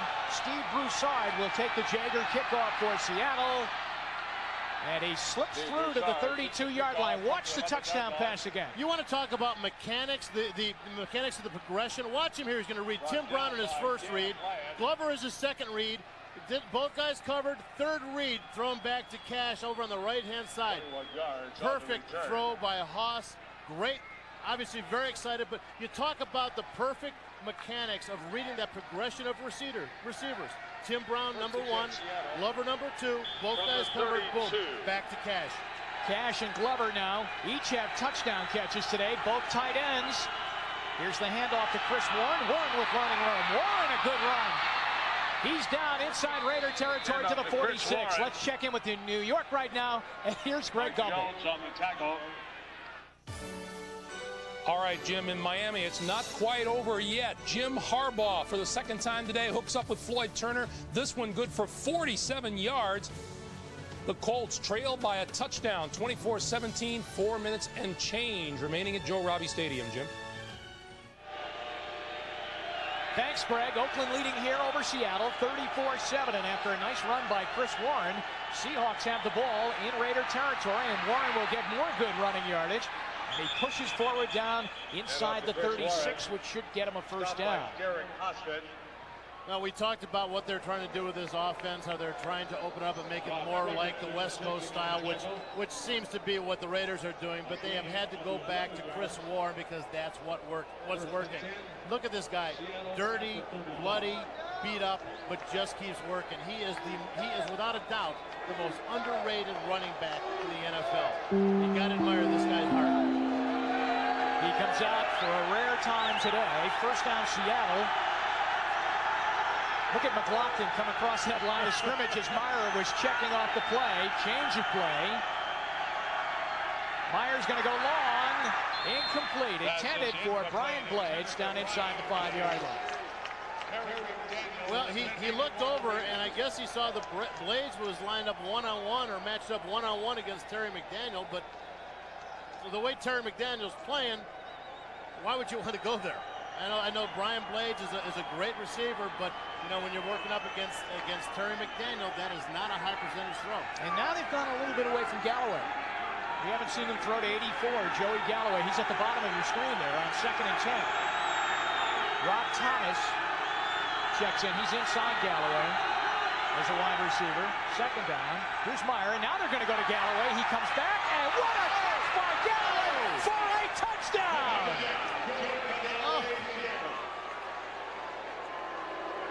You deserve to take your helmet off, young man. That was a catch, a great catch.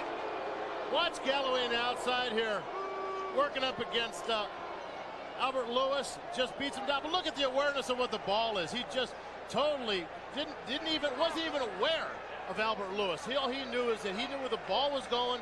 He went up and got it. Great awareness, great.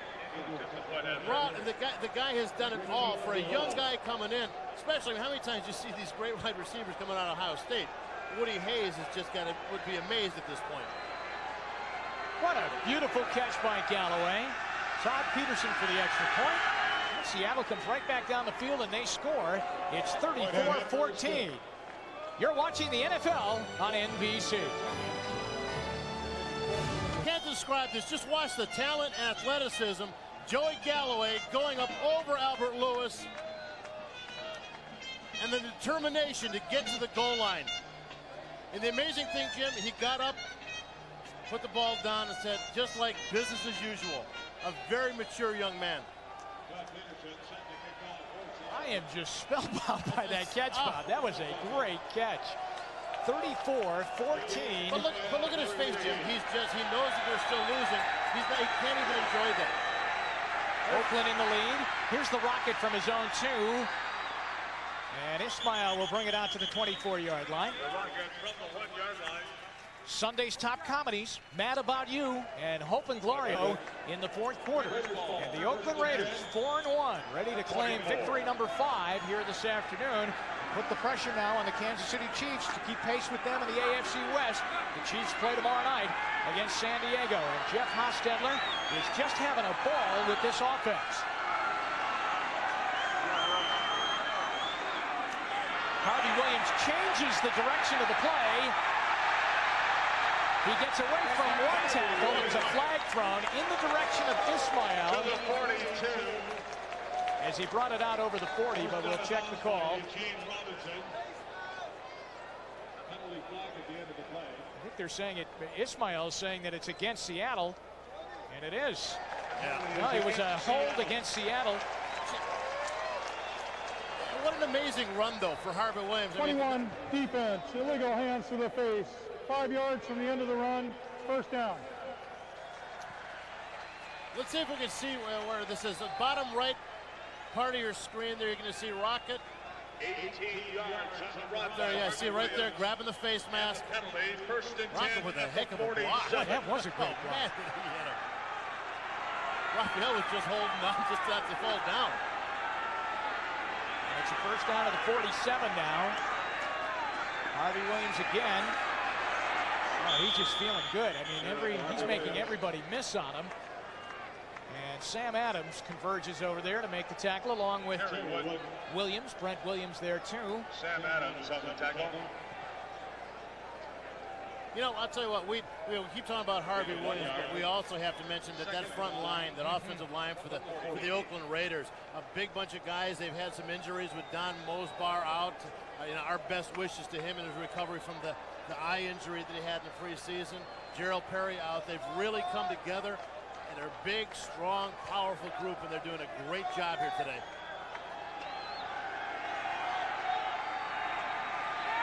On 2nd and 9, Hostetler going up. He's got the rocket. Ismail down to the Seattle 39. And that's another first down. Chip, the amazing thing about this offense, about Hostetler and the receivers is that the guy, he doesn't need that much room to complete it. I mean, these guys almost don't even have to get that much separation from the coverage people. The receivers are that good that they can catch a ball with a defender all over them, and also Hostetler can get him the ball right there on the side away from the coverage to make the completion. Once again, he can call the play up at the line of scrimmage, and they have evacuated going up against a huddle through much of the second quarter and a lot here in the second half. So they call the play at the line of scrimmage, and he runs right into Brent Williams, does Harvey Williams, and that's the 40-yard line. Brent Williams. Oakland dominating in every category now. 460 total yards in the day. Seattle with just 272. And you know what, Jim? If the last couple of weeks repeat themselves, they're not stopping. They have been a team in the past that have been criticized for perhaps not putting a team away. Well, the last 2 weeks, they have just piled up the points, and they keep moving the ball here today. They get another touchdown here. That would be 40 points or more for 3 consecutive weeks. Tim Brown is open.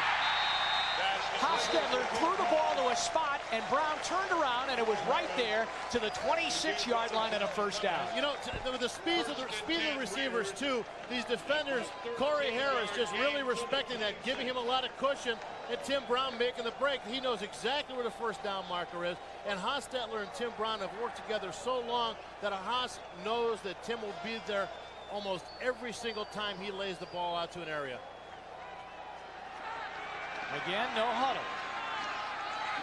I don't think they need a huddle, because I think they could just play like touch football right now. They're just doing it so well. Here's Williams to the 19.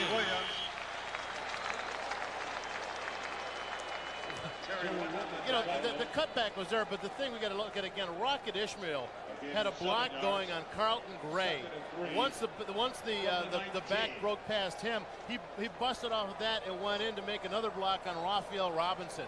He is just out there, not getting the ball to his receiver that play, but knowing that he is going to go out there and do a lot of good things, even when he doesn't have the ball in his hands. 2nd and 3, ball is inside the 20 at the Seahawks 19-yard line.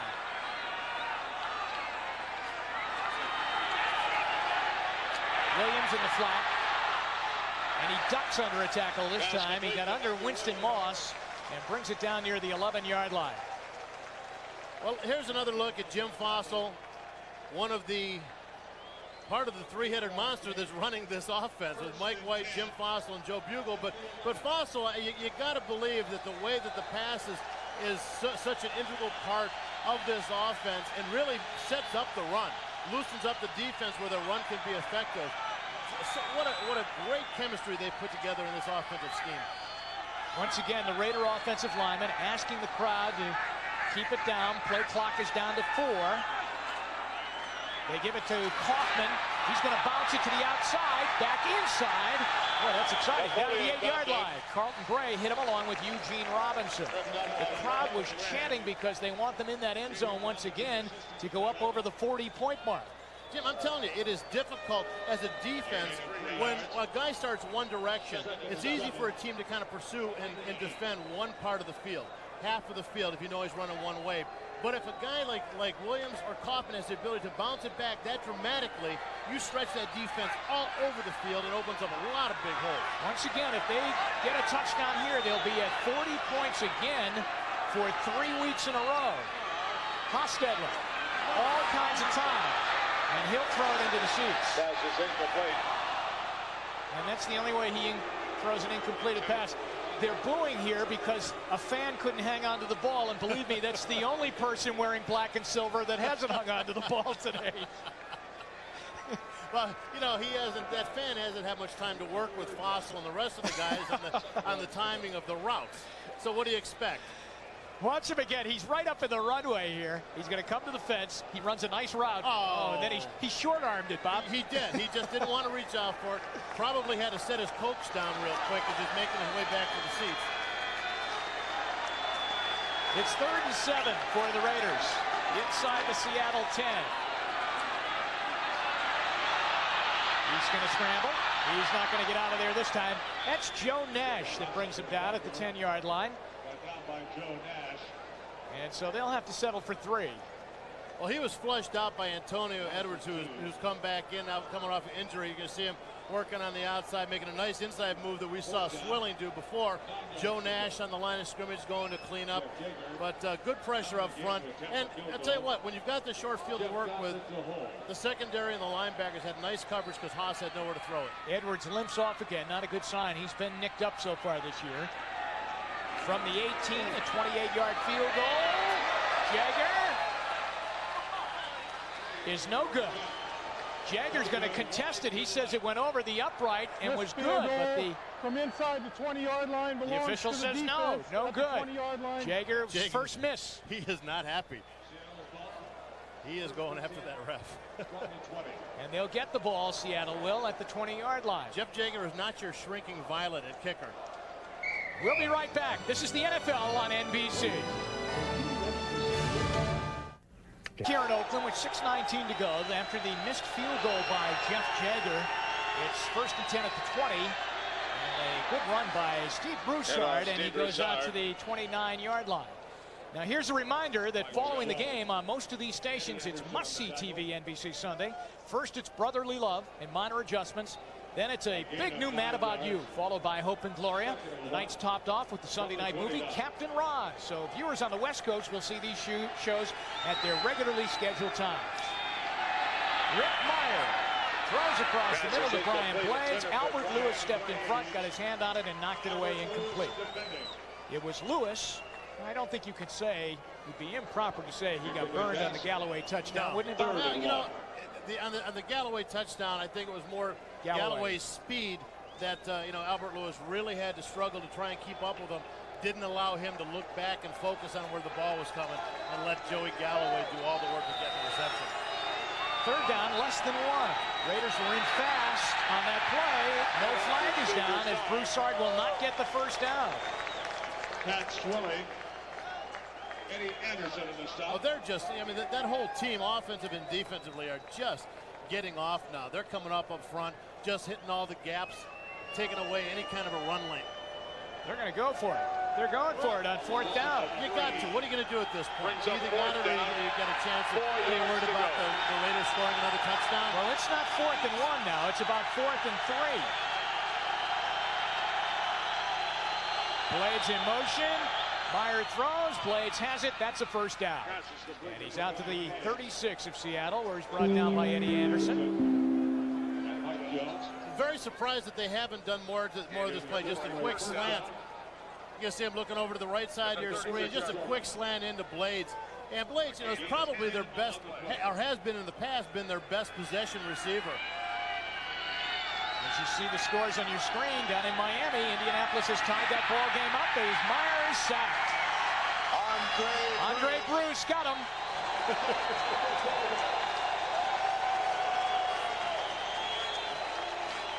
telling you, Jim, there is something going on here in this Oakland Coliseum between this fans and this team. There really is. Second and 17. Second down, 17. Bruce just making beating the Howard Ballard around the outside up in the top side of your screen, just using his quickness. Meyer steps up, Blades is wide open. That's going to be a first down. Nice play as Blades has become very active in the Seahawks offense, and he's into Raider territory at the 47. And the one thing we're seeing out of Rick Meyer in the second half, too, is he doesn't have the happy feet anymore. He was getting bumped a little bit in the first half, and he seemed unsure about where he was throwing. Now he's still getting some hits, but it's like, hey, he feels like, hey, you know what? I'm settling down. I'm making some completions. All kinds of time. Crosses it down the middle to the Raider 35. Rob Thomas is underneath it, and it is a good catch. Even though the Raider secondary is waving incomplete, it is a fair catch. Let's see, he's scooping it up on the infield. Oh, he got it. He got it. Nice play at shortstop. First down at the 35-yard line.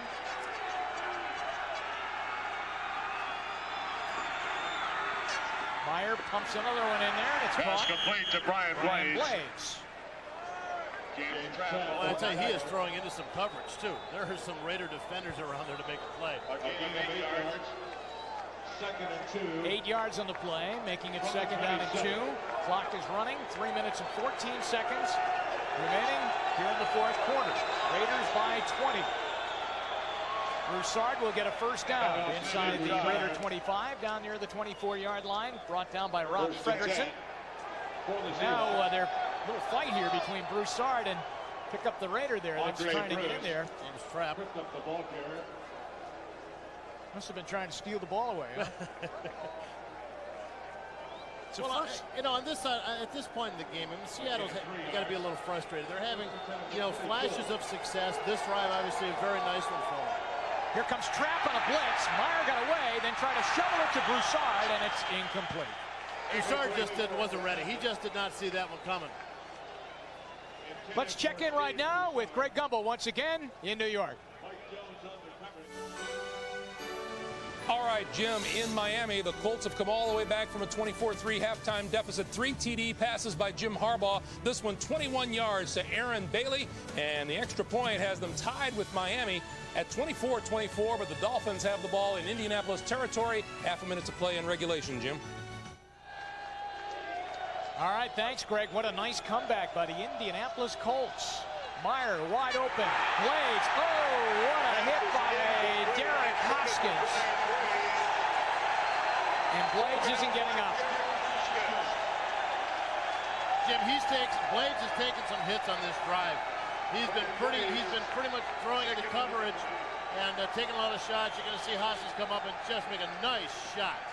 We'll be back to the Coliseum. This is the NFL on NBC. Oakland, Brian Blades, who took a big hit from Derek Hoskins, was a long time getting off the field, but got off under his own power.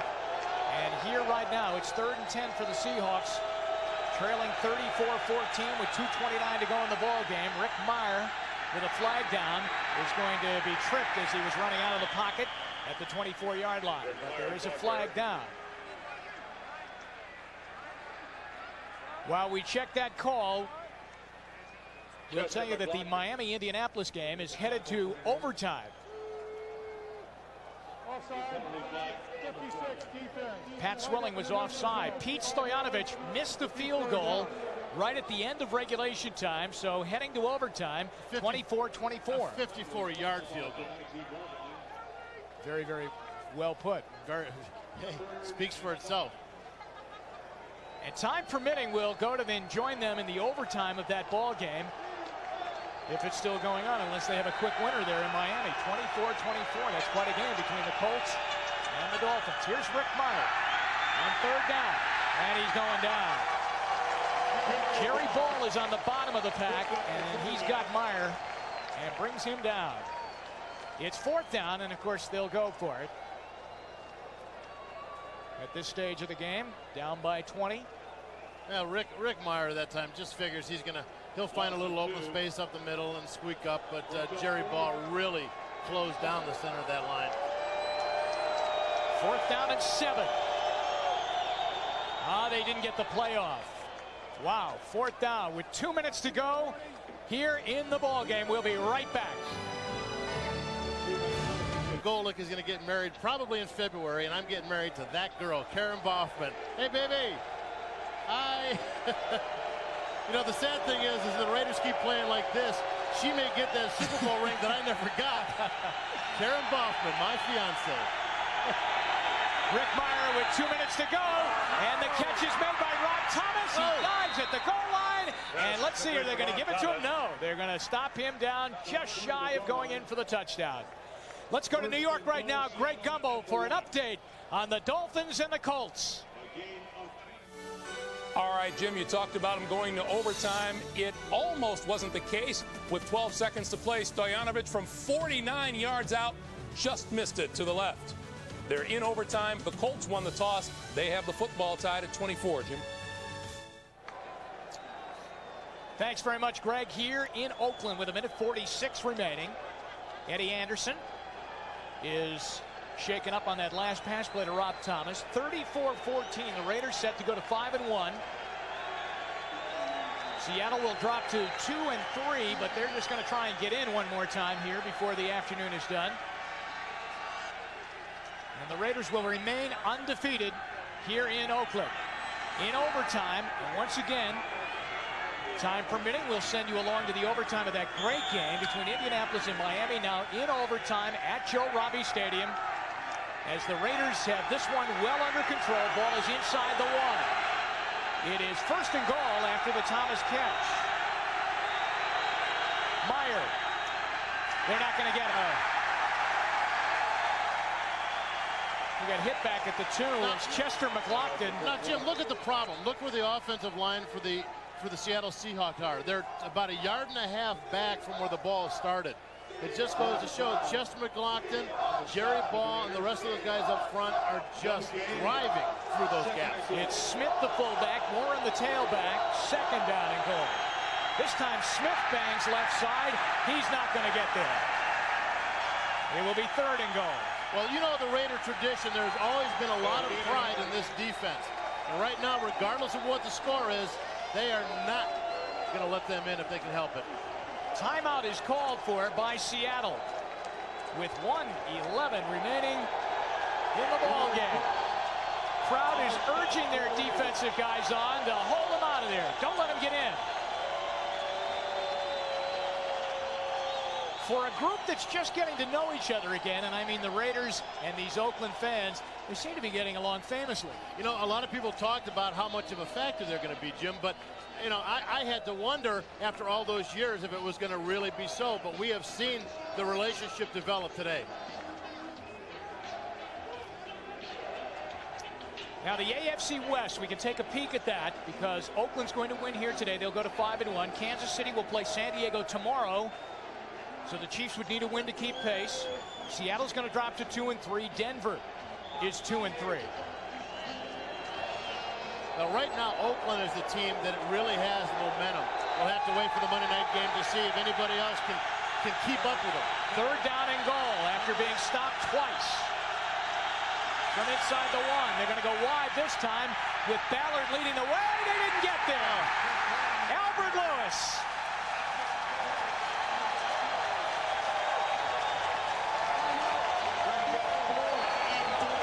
They are just playing out of their heads right now. You know, there's something to be said. Once you got the success, look at the way these guys are attacking the line of scrimmage. Albert Lewis just filling up there 5 yards, 4 yards back in the backfield. Folston, Lewis making the big hit there. These guys are just playing great football, aggressive football. Aaron Wallace was the man that really first made the play turn in right into Albert Lewis, who then made the tackle. All right, here we go. Take a look at the upcoming games for the Raiders now. They'll play at Denver on the 16th, then Indianapolis, then they'll get their bye, and in November they'll play at Cincinnati, at the Giants, and Dallas on the 19th here. Wow, that will be a game.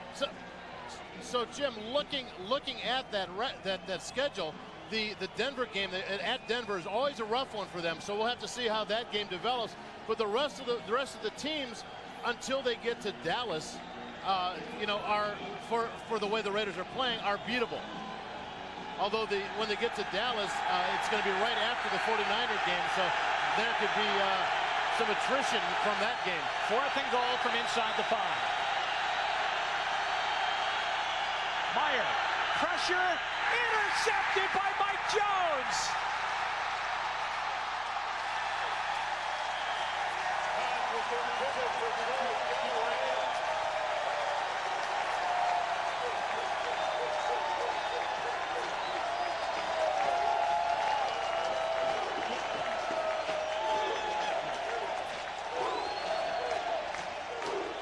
Well, Mike Jones on the right side of your screen, just dropping back in his zone, reading where the ball's being thrown. Didn't even have to move that far. Ball thrown pretty much right to him. Mike Jones being a big factor all day, a lot of tackles. Rushed the quarterback a few times, made some plays in the backfield. They love him there in the Raider defense. He has been a big addition. The executive producer of NBC Sports, Tommy Roy. The coordinating producer of the NFL on NBC, John Francis. Today's game produced by Bill Bonnell, directed by Jeff Simon. The NFL on NBC halftime report produced by Ricky Diamond. And we are inside 50 seconds, and the Raiders have done it today in all facets, Bob.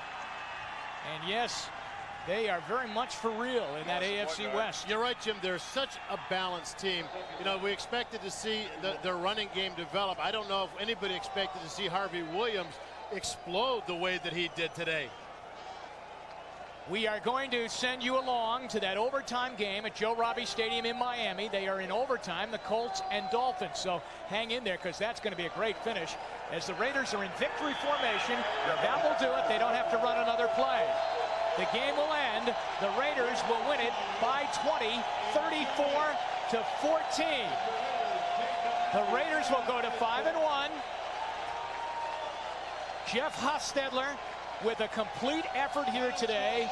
He had big plays, and in the second half, he was red hot. Jim, you know, early on, they had some field position, and they weren't able to capitalize, but we watched them develop as a team. They warmed up, and Jeff Hostetler hit everybody. He was throwing short. He was dropping them to the backs. He was throwing long. You know, the touchdown pass to Tim Brown. Amazing. The thing that was that I enjoyed watching so much, the other wide receivers making the blocks for Tim Brown. Now, once again, the final score. The Raiders win at 34-14. For Bob Golick, I'm Jim Donovan. We're going to say so long. Right now, let's go to Dick Enberg. And the National Football League, as Chris said, simply put, the new, more conservative offense is scoring more points. In Seattle, the Mariners have been getting all the attention, but the Seahawks have won 2 straight. However, they're only 5-22 in their last 27 against teams from the AFC West. To the Oakland Alameda County Coliseum. First quarter, no score. Hostetler lobbing it. Hobbs beats Tony Brown 29 yards to the 17. Raiders inside the 20 times this season, 20 scores, 13 touchdowns, 7 field goals. 4 plays later, Jeff Jager back from the bad knee. His first kick all year, good. 3-0 Raiders after one 36-yard field goal. Second quarter, still 3-0. Harvey Williams runs left. Is there a groundskeeper in the house? From the infield to the grass, still going, 37 yards to the 18. Raiders again in the red zone. First and goal from the 9. Hostetler looking for Tim Brown. Corey Harris, though, knocks it away. So we got 3rd and goal. Hostetler back to pass tipped by Raphael Robinson. Andrew Glover can't hang on. Raiders settle for the field goal, 6-0. 57 seconds left in the half. First down. Raiders looking for more. Hostetler loads of time. Tim Brown is gone. 80 yards. 13-0 Raiders at the half. Brown in the ball game caught 5 balls for 143 yards. Start of the third, Seattle comes back. Steve Broussard on the counter. Huge hole up the middle. Where the Raiders on defense here. 22 yards in the touchdown. Seahawks down 13-7. Raiders, though, come right back next drive. Harvey Williams runs left again. Cuts up the middle. Dances his way into the end zone. 25 yards, 27 Raiders. Next Raider drive starts at the 2. Would it matter?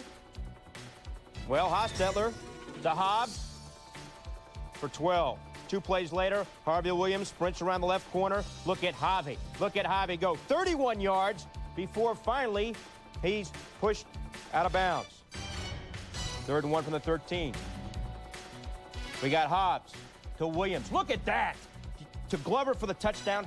Unbelievable timing. Yeah, and this is something we used to call tight end fall stall. You see Glover fake like he's throwing a block and then go down the field. This is something the Raiders have always done previously with Marcus Allen, now with Williams.